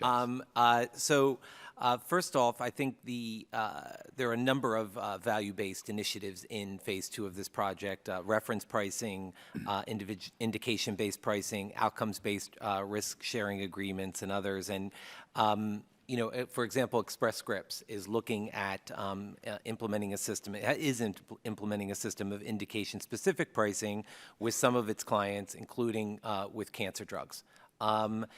Several pharmaceutical companies and insurers, health plans are partnering on outcomes-based risk sharing. Novartis with Anthem and Cigna on Entresto for treating heart failure. Others with other drugs around moving cholesterol range. United Health with Gilead on Harvoni for hepatitis C. CalPERS, the large California insurer for public sector employees, and Safeway are using reference pricing. First, Safeway used it for colonoscopies because of the differences in prices in the markets across the country that they were seeing, or even within markets where they had stores. And now they're expanding that to other aspects of healthcare. So we see this in use in the private sector, these models being used, being heavily evaluated and monitored, once again, in the private sector. And we do believe Medicare in Phase 2 of this project can take advantage of that experience, but also needs to be very transparent, needs to be very engaged with stakeholders, because as we've heard, there are instances where there are not clinically equivalent pharmaceutical products, and so we want to make sure that there is access to all of the products, and that an individual determination is still be able to be made with a patient and a doctor. That's why the pre-appeals program is important that CMS has put in there, with balanced billing protection to consumers, which is very important as well, to keep their access to all of the drugs that might be useful for their condition. Yeah, and I appreciate the tone of your response, because the goal here is to treat the patient. I mean, we've heard everyone's testified that is our goal. And, certainly historically we've seen that through the prism of our own particular specialty or practice mode. And I think one of the goals of healthcare treatment going forward, whether or not we like the ACA or not, is to treat the whole patient. And that usually involves, frankly, getting together as groups of doctors and hospitals and organizations, not necessarily giving up your private practice, but working with your colleagues and having a relationship so that Ms. Block or whoever can get the right referral. You come in for one issue and you discover another one, maybe much more serious. You want to make sure that that group takes care of you. And I think the focus of this hearing has been on just a fee-for-service piece. And the real goal, I think, is to get to bundle payments, where different doctors with their patients get to make that particular choice of what type of treatment, what medication to get. If a medication is better than perhaps psychological or behavioral treatment. There's a lot of what we're talking about here focusing only on the fee-for-service. And I think that's an old way of treating things. We need to be moving forward, and value-based bundle payments would alleviate, I think, a lot of the concerns that are being expressed here. And I yield back. Thank you, Mr. Chairman. Chair, thanks, gentlemen. Now recognize the gentleman from Virginia, Mr. Griffith, 5 minutes for questions. Thank you, Mr. Chairman. I've heard from ophthalmologists about the proposed demonstration's potential impact on access to sight-saving treatments for numerous blinding conditions, including age-related macular degeneration, AMD, which is a leading cause of blindness in the United States.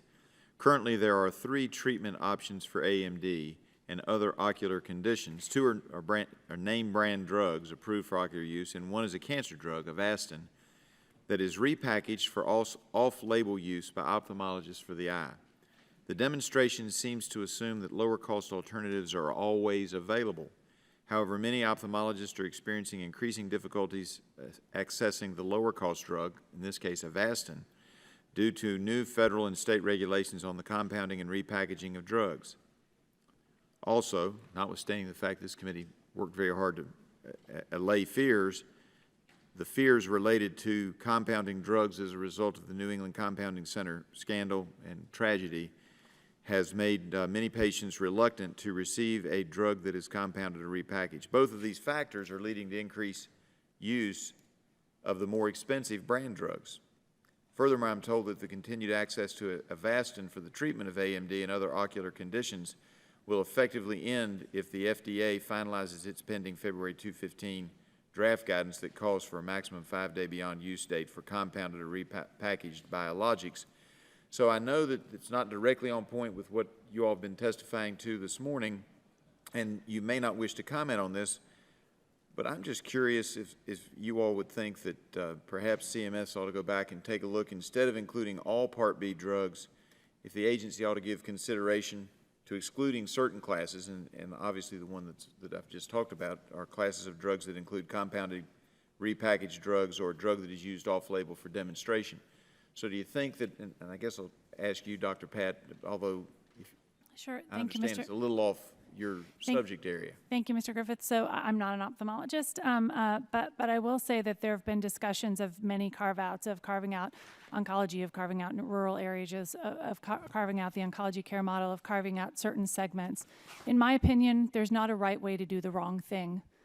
We need stakeholder engagement from the beginning to engage with CMS in value-based ways in which we can move forward, like we did with the oncology care model.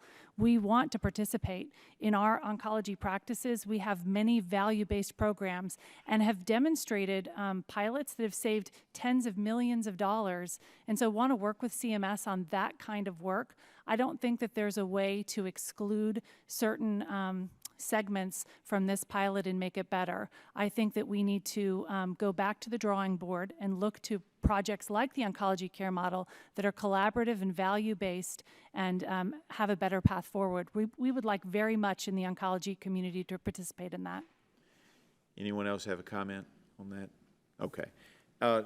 Sticking with you, Dr. Pat, I noticed on page 11 of your written testimony, I didn't hear it in your oral testimony, but in your written testimony you did talk about the era of hospital acquisitions and consolidation in the oncology space, where doctors' practices are being taken over by the hospital, and you think that this experiment by CMS will push more of that, and then that makes it even harder for rural districts like my own. And earlier, one of the folks said they had a rural district that had 19 counties. I have 29 geopolitical subdivisions, most of whom are rural counties. Yes, sir. So as we mentioned, the current model, which is not really ASP plus 6 because you have to take out prompt pay, sequestration, and the 6-month lag, has to take into account not only acquisition, but also inventory storing of drugs, specialized handling of drugs, and then disposal of drugs. So there's a lot that has to go in there.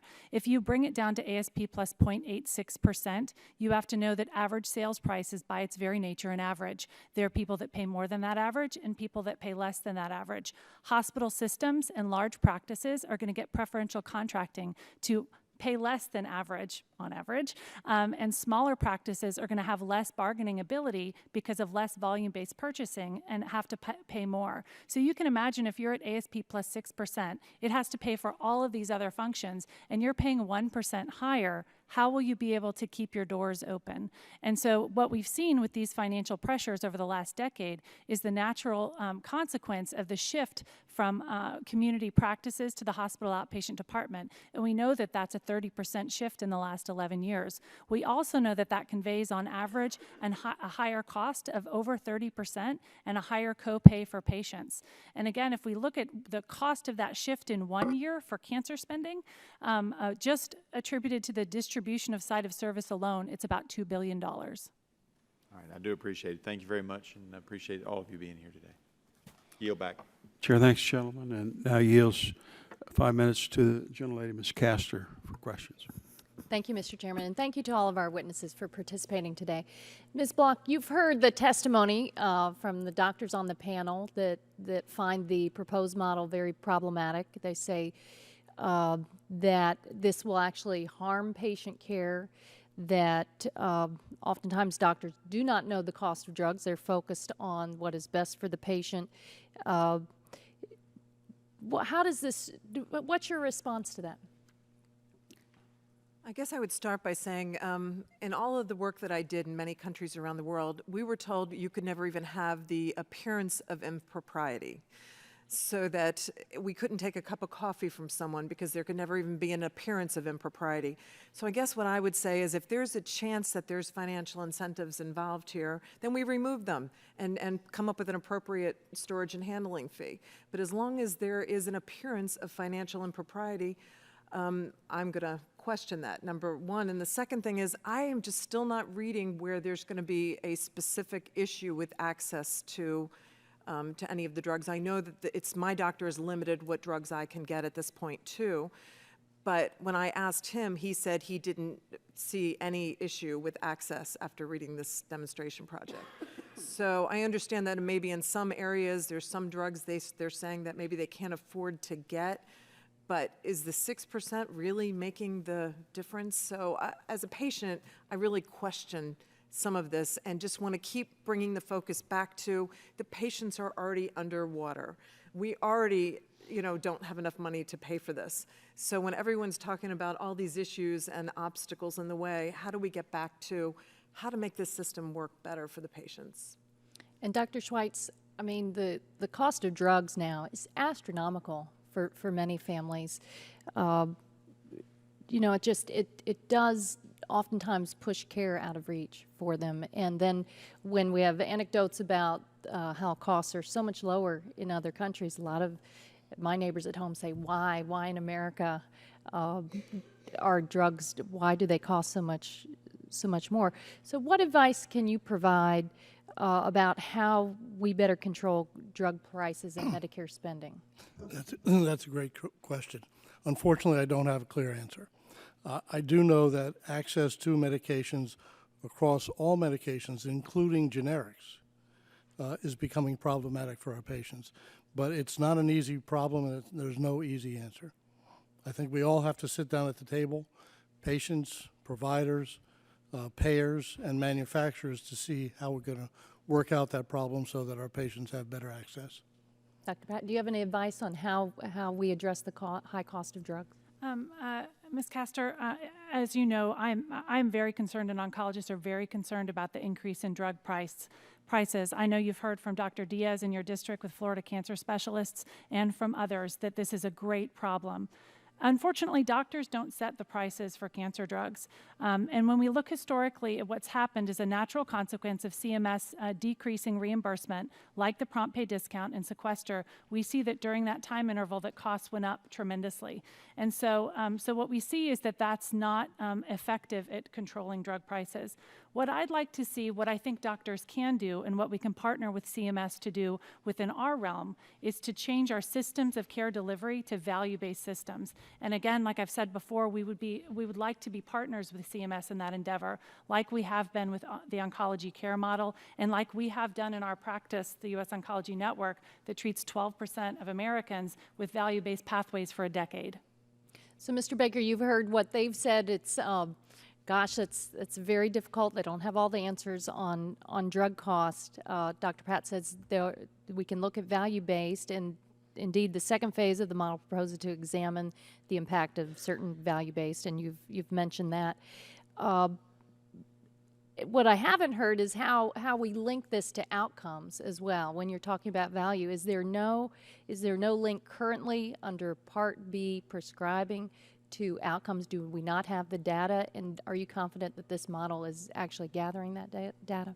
I think that right now we don't have a lot of that data. I think we're starting to get this data in part of the private sector value-based experiments that I talked about earlier.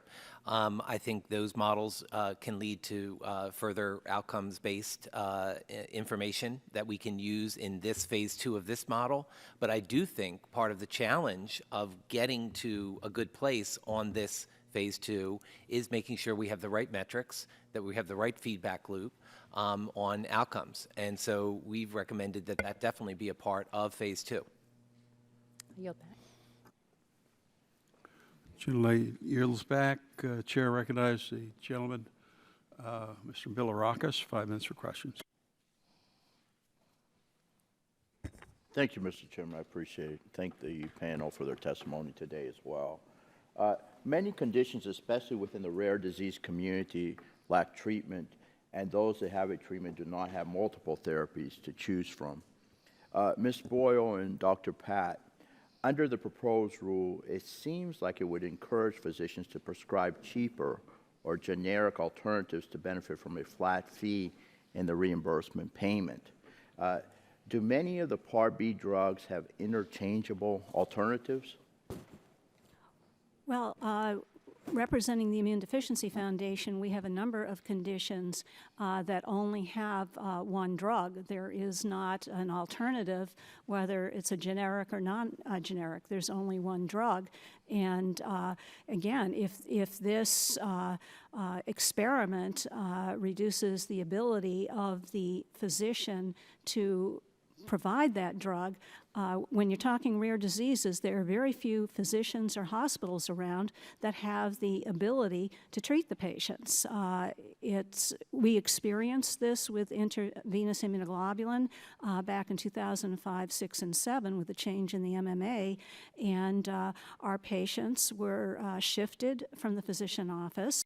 Those that could find hospitals, and that was not always an easy thing to do, to infuse immunoglobulin, and where there are no generics, but there are a number of products, were lucky to find a site of care. Very often they had to change their product, and there were many who could not find a site of care and had to go without. There were the OIG and the ASPE reports did report on adverse events for these patients, sickness, hospitalizations, and there just aren't alternatives for the rare disease community. It's not just our patients, it's many other patients with rare disorders. So this is very frightening. Thank you, Dr. Pat. So I'll say in the oncology community, there are a few examples of treatment alternatives with equal efficacy and toxicity that have differences in cost. And in those scenarios, we think that utilization of the lower cost alternative would absolutely be appropriate. The problem is that these instances are few and far between. But in order to optimize the ability to give value-based prescribing, as I mentioned, the U.S. Oncology Network has pioneered value pathways. ASCO, the American Society of Clinical Oncology, has come out with a pathways policy statement.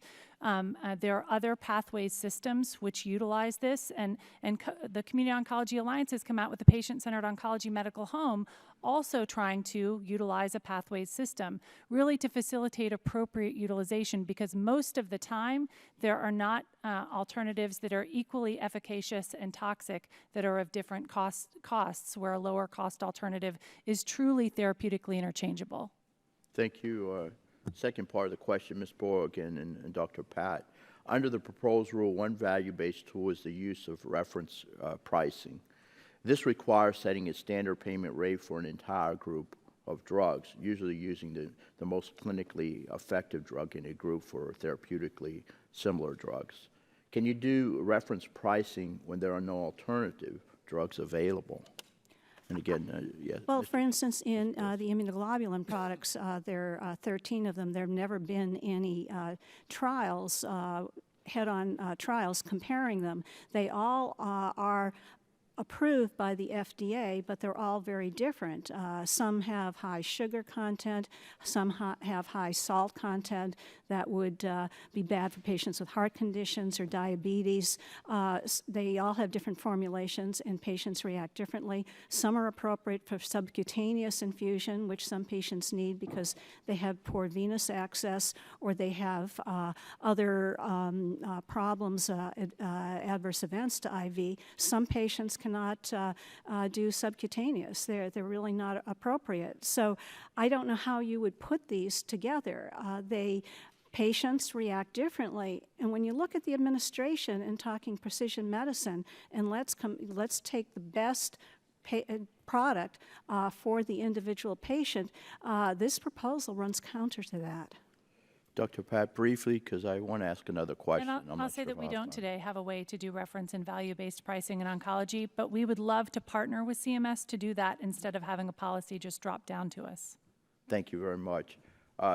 Mr. Chairman, I know I have 7 seconds, so more than likely I'll yield back if you'll give me a couple more. Can I have a few more seconds to ask another question? Yes? Okay, thank you. Ms. Boyle and Dr. Pat, again, under the proposed rule, one of the value-based tools would have CMS pay more for effective treatments. Does CMS actually define what an effective treatment is? In the world of oncology or IG, where treatment is more personalized, as you said, is it wise to have an unelected Washington bureaucrat declare what is effective for all seniors? And I'll start with Ms. Boyle. No, it's not.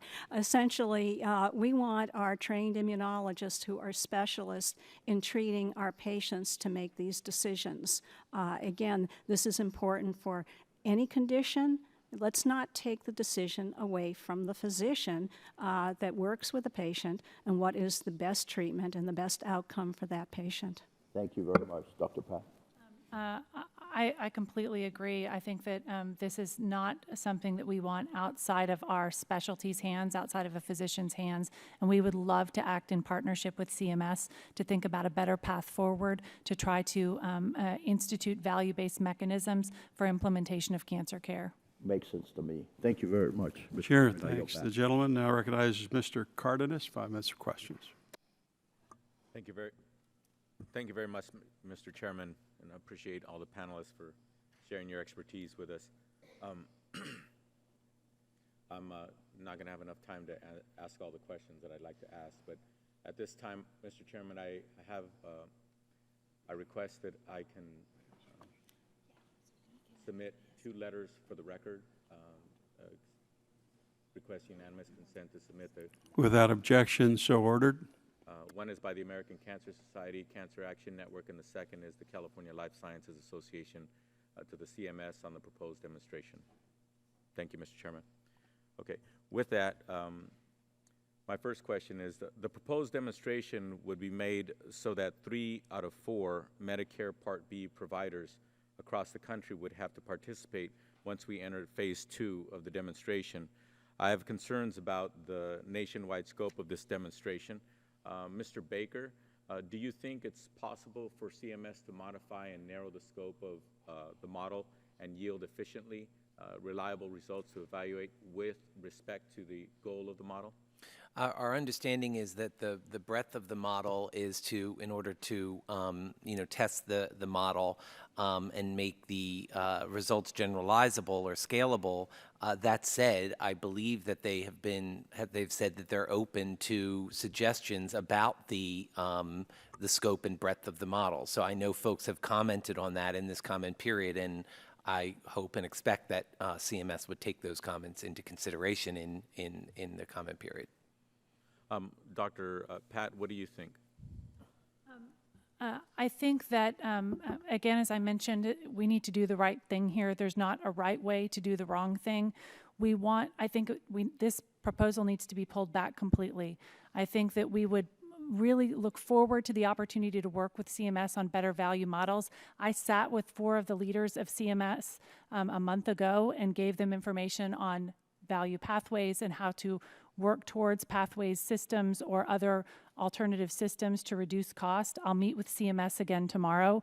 The oncology community would really look forward to the opportunity to focus on value in a collaborative way and not have a proposal that's bad medicine put down for patients that would decrease their access to care. Okay, thank you. This next question is to Mr. Baker and Dr. Pat and also Ms. Boyle.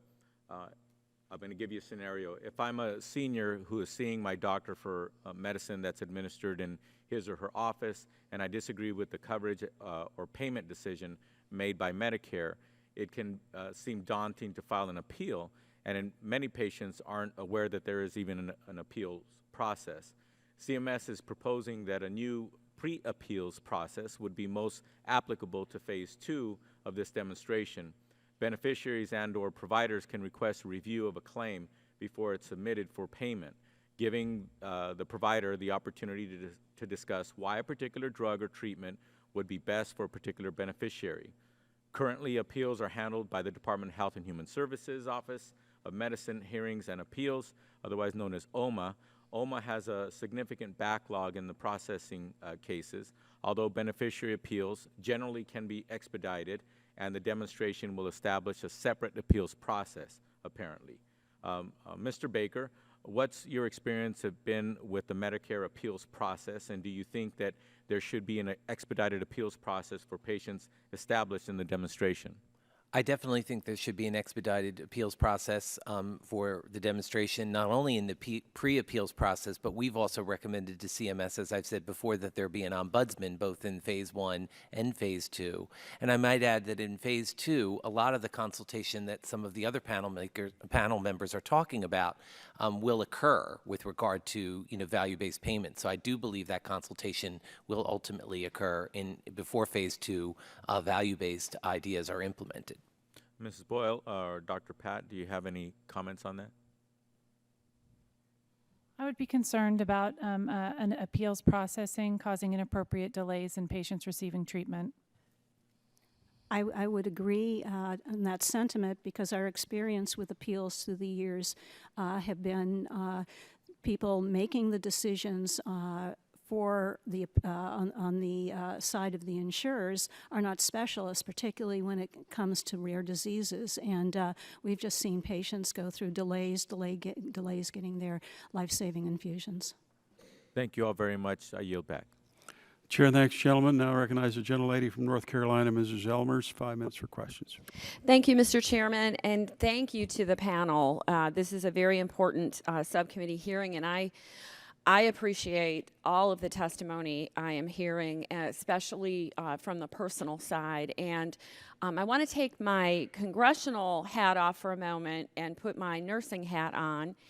And I do want to ask Ms. Block, you have such a compelling story with your cancer treatment. And I understand whether we're talking about oncology, whether we're talking about rheumatology or immunology, I know that the care that is provided is a multidisciplinary, education-based treatment where physicians and nurses, other healthcare providers are working with the patients and families to give the best care possible. So I am very concerned about some of the issues that you have brought as a patient, especially in your unique situation with Medicare and the inability to have basically a secondary or Medicare Advantage availability. So my question is, where are you getting your care? Are you getting your care at a hospital, or are you getting your care at a community-based oncology clinic or independent physician? Sure. Thank you very much for the question. First of all, for the record, I now have a supplemental plan only because I drafted a bill and passed it in my own state legislature. Wonderful. That was the only way that I could get it. Congratulations. That's great. There's more problems coming in the weeds since Congress last year did away with selling some of the plans in the future, so I'm not going to be able to switch, but that's, again, it's trying to stay ahead of these bills. Absolutely. That's what unfortunately, what we do so many times is try to keep putting out those fires. Right. So I've got problems that are going to be coming as my premiums rise to the point that I can no longer afford to pay them. I get my treatment now at a hospital outpatient location. Okay, so but it is a hospital-based facility. Yeah, yes, and the irony is we don't have any private oncology practices in the state, so that I had great difficulty at one point because my copays would have been so much less expensive to go to a private practice. Right. There wasn't one. Great. Okay. Well, I do think that it's very important that we clarify that point, because that gets back to the issue of cost based on site. The difference between the availability of being a patient at a primary care or a private practice versus a hospital-based. I mean, because we're talking about kind of two different beasts there when we're talking about Medicare. So that is a very important point to make. But thank you for that, because that was part of my concern.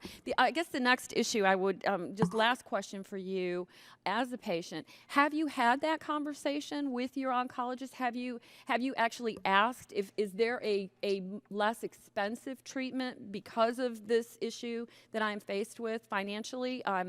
Is there something else that I could be receiving? My oncologist is a rare bird, and when I was diagnosed with metastatic disease, he sat me down and talked to me about my finances. And I found when I've talked to other patients that was unusual, because he said, things are going to be changing. It's an issue, yes, for you. definitely. But that said, I ask every single time that I go for treatment, I ask the nurses giving me the treatment, I ask the doctors I talk to, do you know how much this costs? And they don't do that. I mean, the answer is Most part, usually no, especially right? the people administering it. No one knows, and they're all amazed when I tell them. Yeah, no, and that is typical, because, the healthcare provider is so concerned with providing for you the best possible care that you can receive, that the issue of cost is not their focus.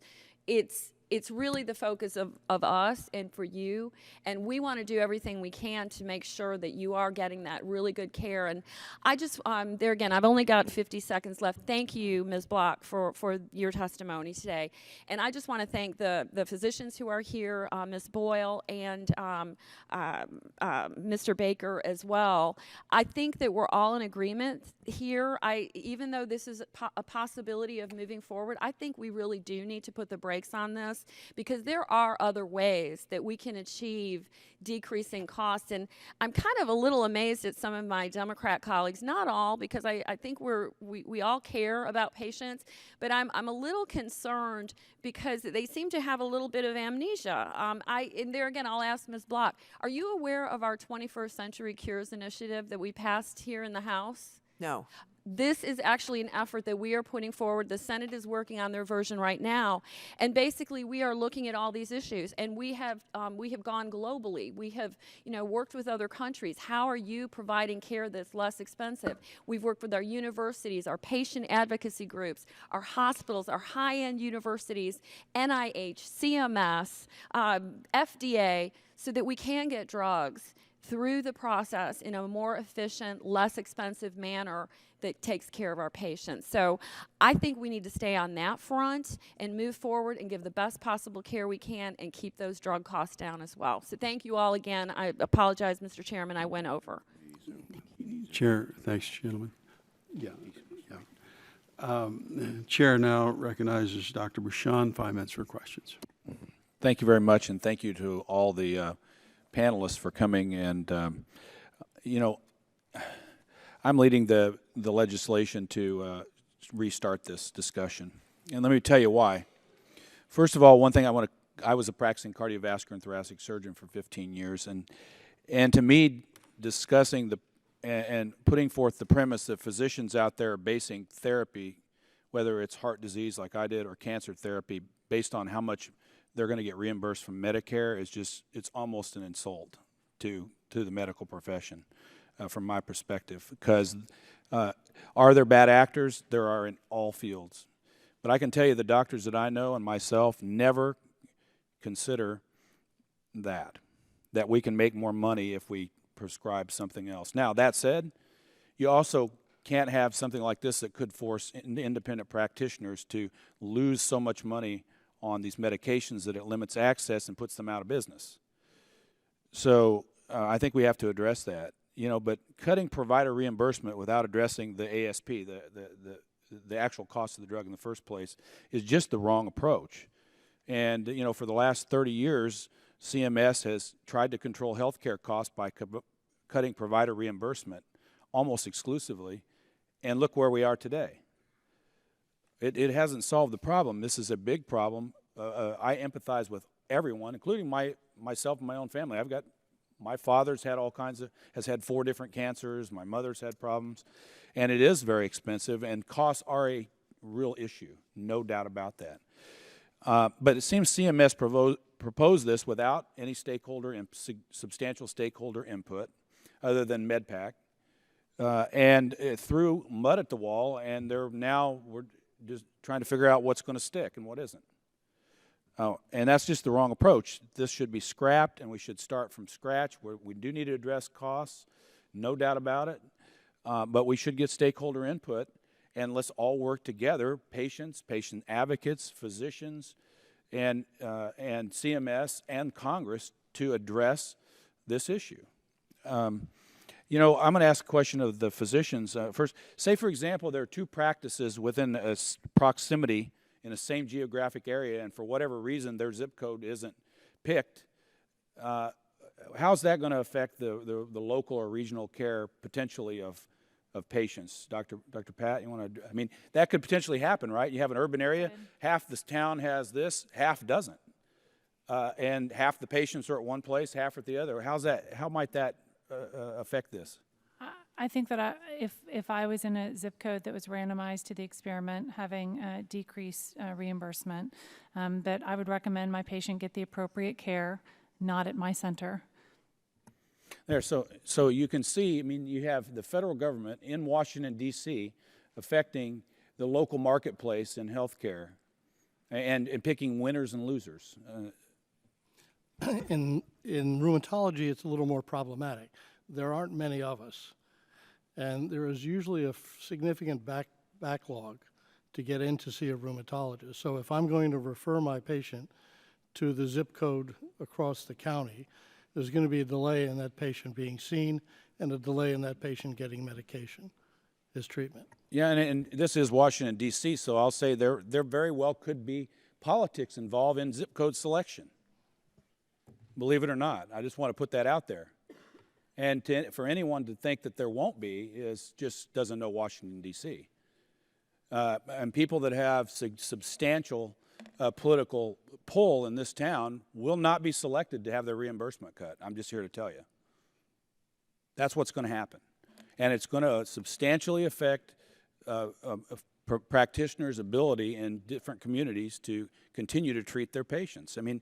Again, the other thing is as it relates to alternative payment models, Dr. Pat and Schweitz, do you see this affecting the development and devotion and resources going into implementing APMs, for example? And you see this as an issue? It does. I can say that as a network, the U.S. Oncology Network will put 10% of Medicare beneficiaries with cancer on the oncology care model, and it's been a tremendous infrastructure investment. How do you then account for having to not have patients receive care in your practice because all of a sudden they're in this experimental arm of this experiment as well? I can't imagine a foreseeable situation where that will work. And I'll just say that, we as a large practice have bought into a lot of infrastructure investment in preparing for these alternative payment models. I cannot imagine how a smaller practice will buffer that change. Yeah, my time has expired, but I just want to say this at the end is that I would urge CMS to scrap this proposal and come to the table with stakeholders and look at other ways that we can address patient medication costs. It is an issue, we all know it, but cutting provider reimbursement, as I said in my opening, is not the solution to a very, very complicated problem that we all, I think, agree needs to be addressed. I yield back. Chair, thanks, gentlemen. Now recognize the gentleman from Massachusetts, Mr. Kennedy. 5 minutes for questions. Thank you, Mr. Chairman. In recent years, the cost of prescription medication has risen sharply, raising concerns for patients and their families about how to access and pay for needed drugs. The Boston Globe has reported that prescription drugs represent the fastest growing component of healthcare, and spending on prescription drugs increased 13% from 2014 to 2015. Given that in 2016 alone, Medicare is expected to cover about 57 million people, this hearing on Part B could not be timelier, especially as the entire healthcare system of the United States moves towards quality and value-based systems. Delivery system reform are a key part to the future of medicine, and finding ways to reduce costs and ensure patients have access to affordable, effective medications while spurring innovation is absolutely critical. Mr. Block, or Ms. Block, excuse me, thank you for sharing your deeply personal story in your testimony earlier this morning. As we know, Medicare Part B beneficiaries pay 20% copays with no out-of-pocket limits. Can you tell us more about how your doctor decides what course of treatment is right for you? Thank you, sir. Right now, I have limited options because I've already been through a range of drugs. So there are limits on what my doctor can offer me, though he is very cognizant of the copay. And we spend a lot of time talking about the copay and what I can do to afford it and how to make that work in my life. Have you ever had to forego, Ms. Block, treatment because of those costs? And if you have an idea of how this demo might affect you and patients like you? Okay, I have never foregone treatment under Part B. I still have a prescription under Part D sitting in CVS right now waiting for me to pick up since I can't afford to get it. But under Part B, I have not foregone treatment. I believe this demo will enhance my life. I think that it's going to reduce my copays. Number one, just off the bat, if they reduce that plus 6% after with ASP, that's a reduction in my copay right there. So that's number one. Phase two, if I'm lucky enough to be in an area that reduces or waives the copays, then again, I get a win-win. So I see this as a very positive move. I appreciate that, Ms. Block. Mr. Baker, in your testimony, you highlight that Medicare paid $22 billion for prescription drugs last year, more than double the amount that was spent in 2007. And as we all know, copays for beneficiaries aren't decreasing either, which means that they already face access problems. As CMS moves forward with the demo, how can they ensure that the demo doesn't hinder access? I think, once again, I think some of the key pieces are that real-time claims monitoring that I've been talking about. The other piece is the ombudsman program that we've recommended and that was used in the durable medical equipment area, I think, to such great effect.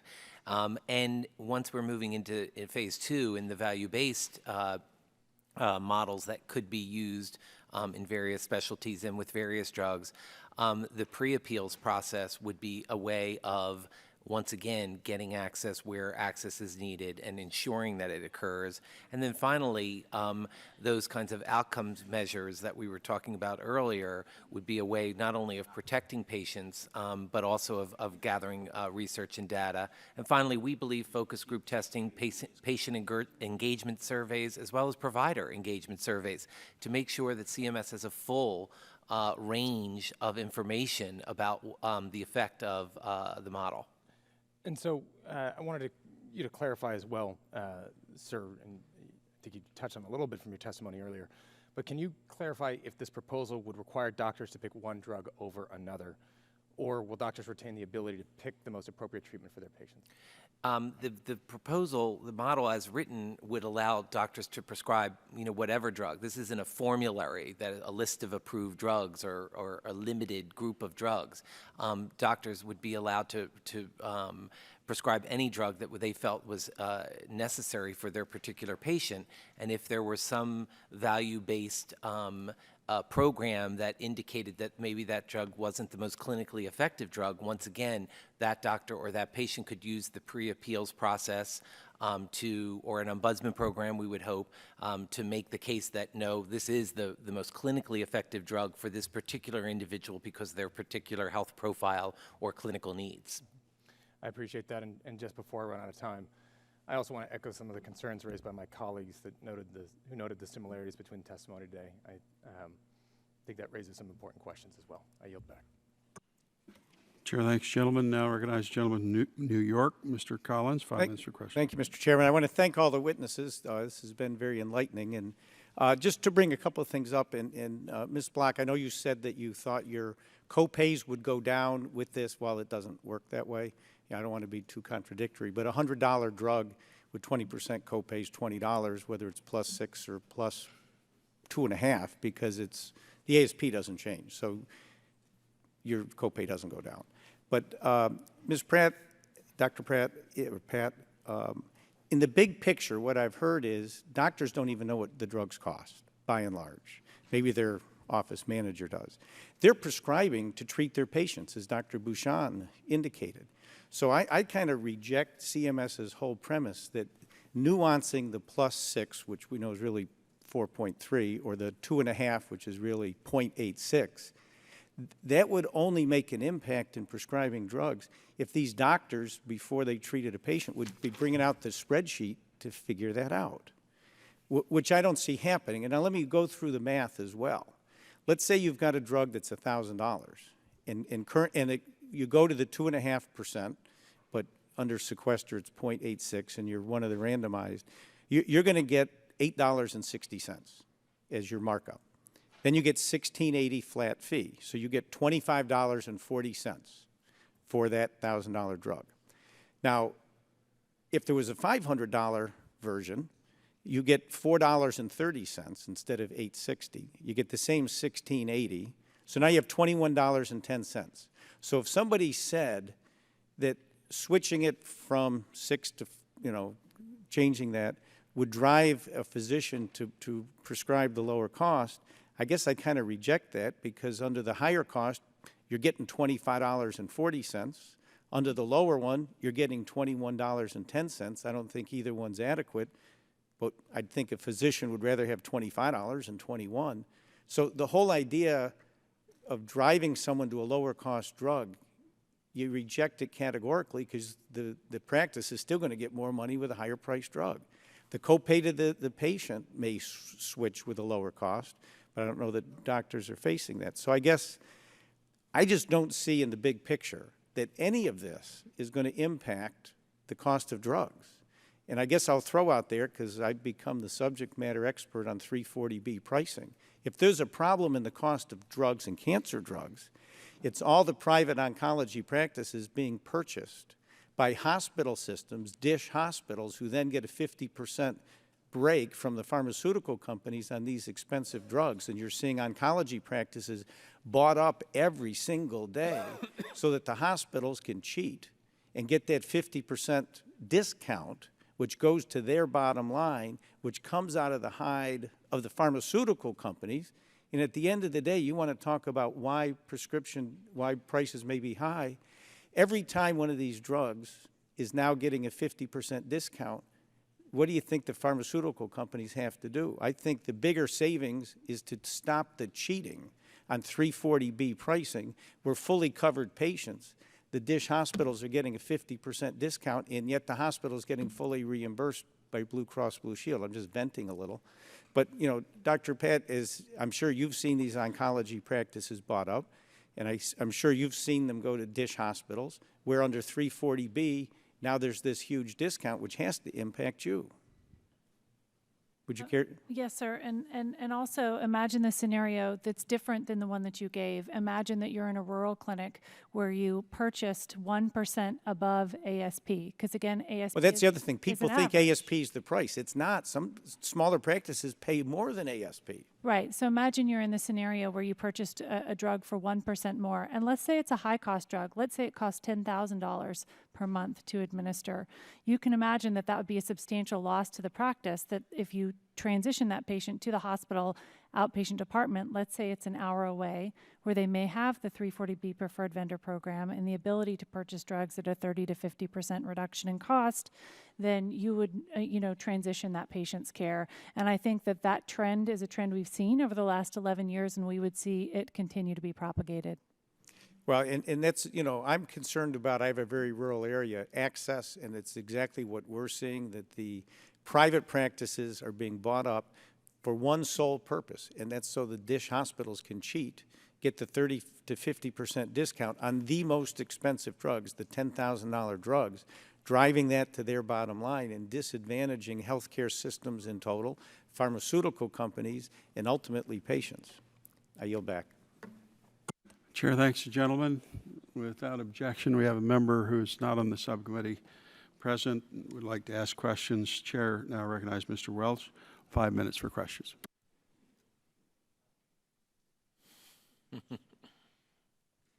Thank you very much, Mr. Chair, and I thank my colleagues for allowing me to sit in. I have some sympathy with the point that Dr. Bouchon made and Mr. Collins made about the cost and the complexities that are involved. But this is not a case of cutting provider reimbursement as much as it is about linking physician reimbursement to the cost of drugs they prescribe. I share the concern about cutting to the bone the providers, but there is no transparency whatsoever in what medical care costs are. Nobody knows. And it's really true with respect to prescription drugs. And I have to say, I've been in and out, but I am very alarmed at the lack of sense of urgency about something that is absolutely intolerable. Prescription drug price, first of all, prescription drugs save lives. They alleviate pain. But the market is broken, and the cost that the pharmaceutical companies are charging is starting to kill patients they're trying to save. And no one's in charge. The doctor, Mr. Collins says, doesn't know how much the drug is. I think they should, like Ms. Boyle said. That's relevant to the everyday lives of people. And what I've heard, Dr. Pat, from you and Ms. Boyle is sort of situation normal. It's all complicated. We want to collaborate. We have value pathways. But I don't know what that means if I'm a patient. I literally don't know what it means. What it sounds like to me is that just let's keep rolling. The problem I have with the prescription drugs is that it's not a value proposition.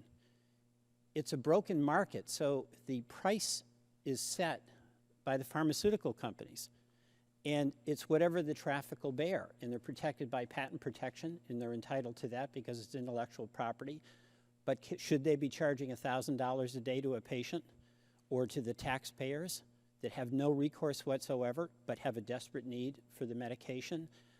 And where you have, what we're talking about here is not the global mess of pricing in healthcare. We're talking about this system where the prescriber makes more money when he or she prescribes a more expensive drug. Dr. Pat, is that true or not? So I'll say that in my practice, that is not true because our physician compensation model is not in any way dependent upon the drugs that I write. All right, then there's variability between practices. But I'll say in my practice, right. So just if I am work at a car store, you've rented a car and you've seen how much people try to upsell what it is you're trying to rent. And there's an incentive for that salesperson, right? Now, if a doctor is going to prescribe something, let's say a regular, anybody who's got and they've got their challenges, like Dr. Pouchon said, they've got to pay their assistants and they want to do the right thing. But the model by which they're paid is affected by whether they prescribe a $50,000 drug or a $3,000 drug. So just isn't that an incentive that would make one question whether that affected their decision? So, Mr. Welch, I think you make some very good points. But I'll say again that my personal income from my practice that treats half of Texans is not dependent upon the drugs that I. That's great. But I'm talking just about the pricing model here. Right. Well, so I think there are limitations because when we talk about value pathways and when you have opportunities to exchange therapeutic alternatives, to use those opportunities for better value choices, that's really important. But the issue of drug pricing. I don't have much time, so let me interrupt, but thank you. In this proposal, the medical provider is going to be in control of the final decision about what's the most efficacious drug. That is agreed, because the patient's entitled to that. Will the gentleman yield real quickly? I That depends, I would say, Peter, on whether or not the pricing results in a massive loss to the practice, and then they may not be able to absorb that without closing their practice. Yeah, thank you, reclaiming my time. Then that gets us to the heart of another problem.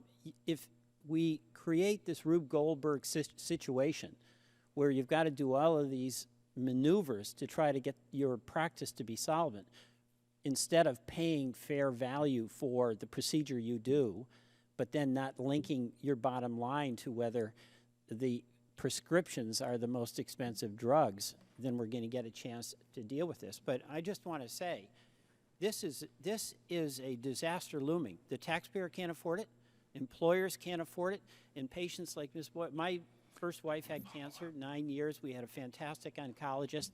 Drugs extended her life. They alleviated her pain. They made our family much stronger. But you know what? That's out of reach for more and more Americans, and this economy can't support it. I really was upset about the lack of urgency on the part of some of the witnesses here to what I think is a very urgent problem. Thank you, Mr. Chairman. Chair thanks, gentlemen, and recognizes Dr. Bouchon for a UC request. Yeah, I just want to ask unanimous consent to introduce an article from the New York Times from an oncologist from New York describing how this type of thing may limit the ability to properly treat cancer patients. Without objection, so ordered. Mr. Welch.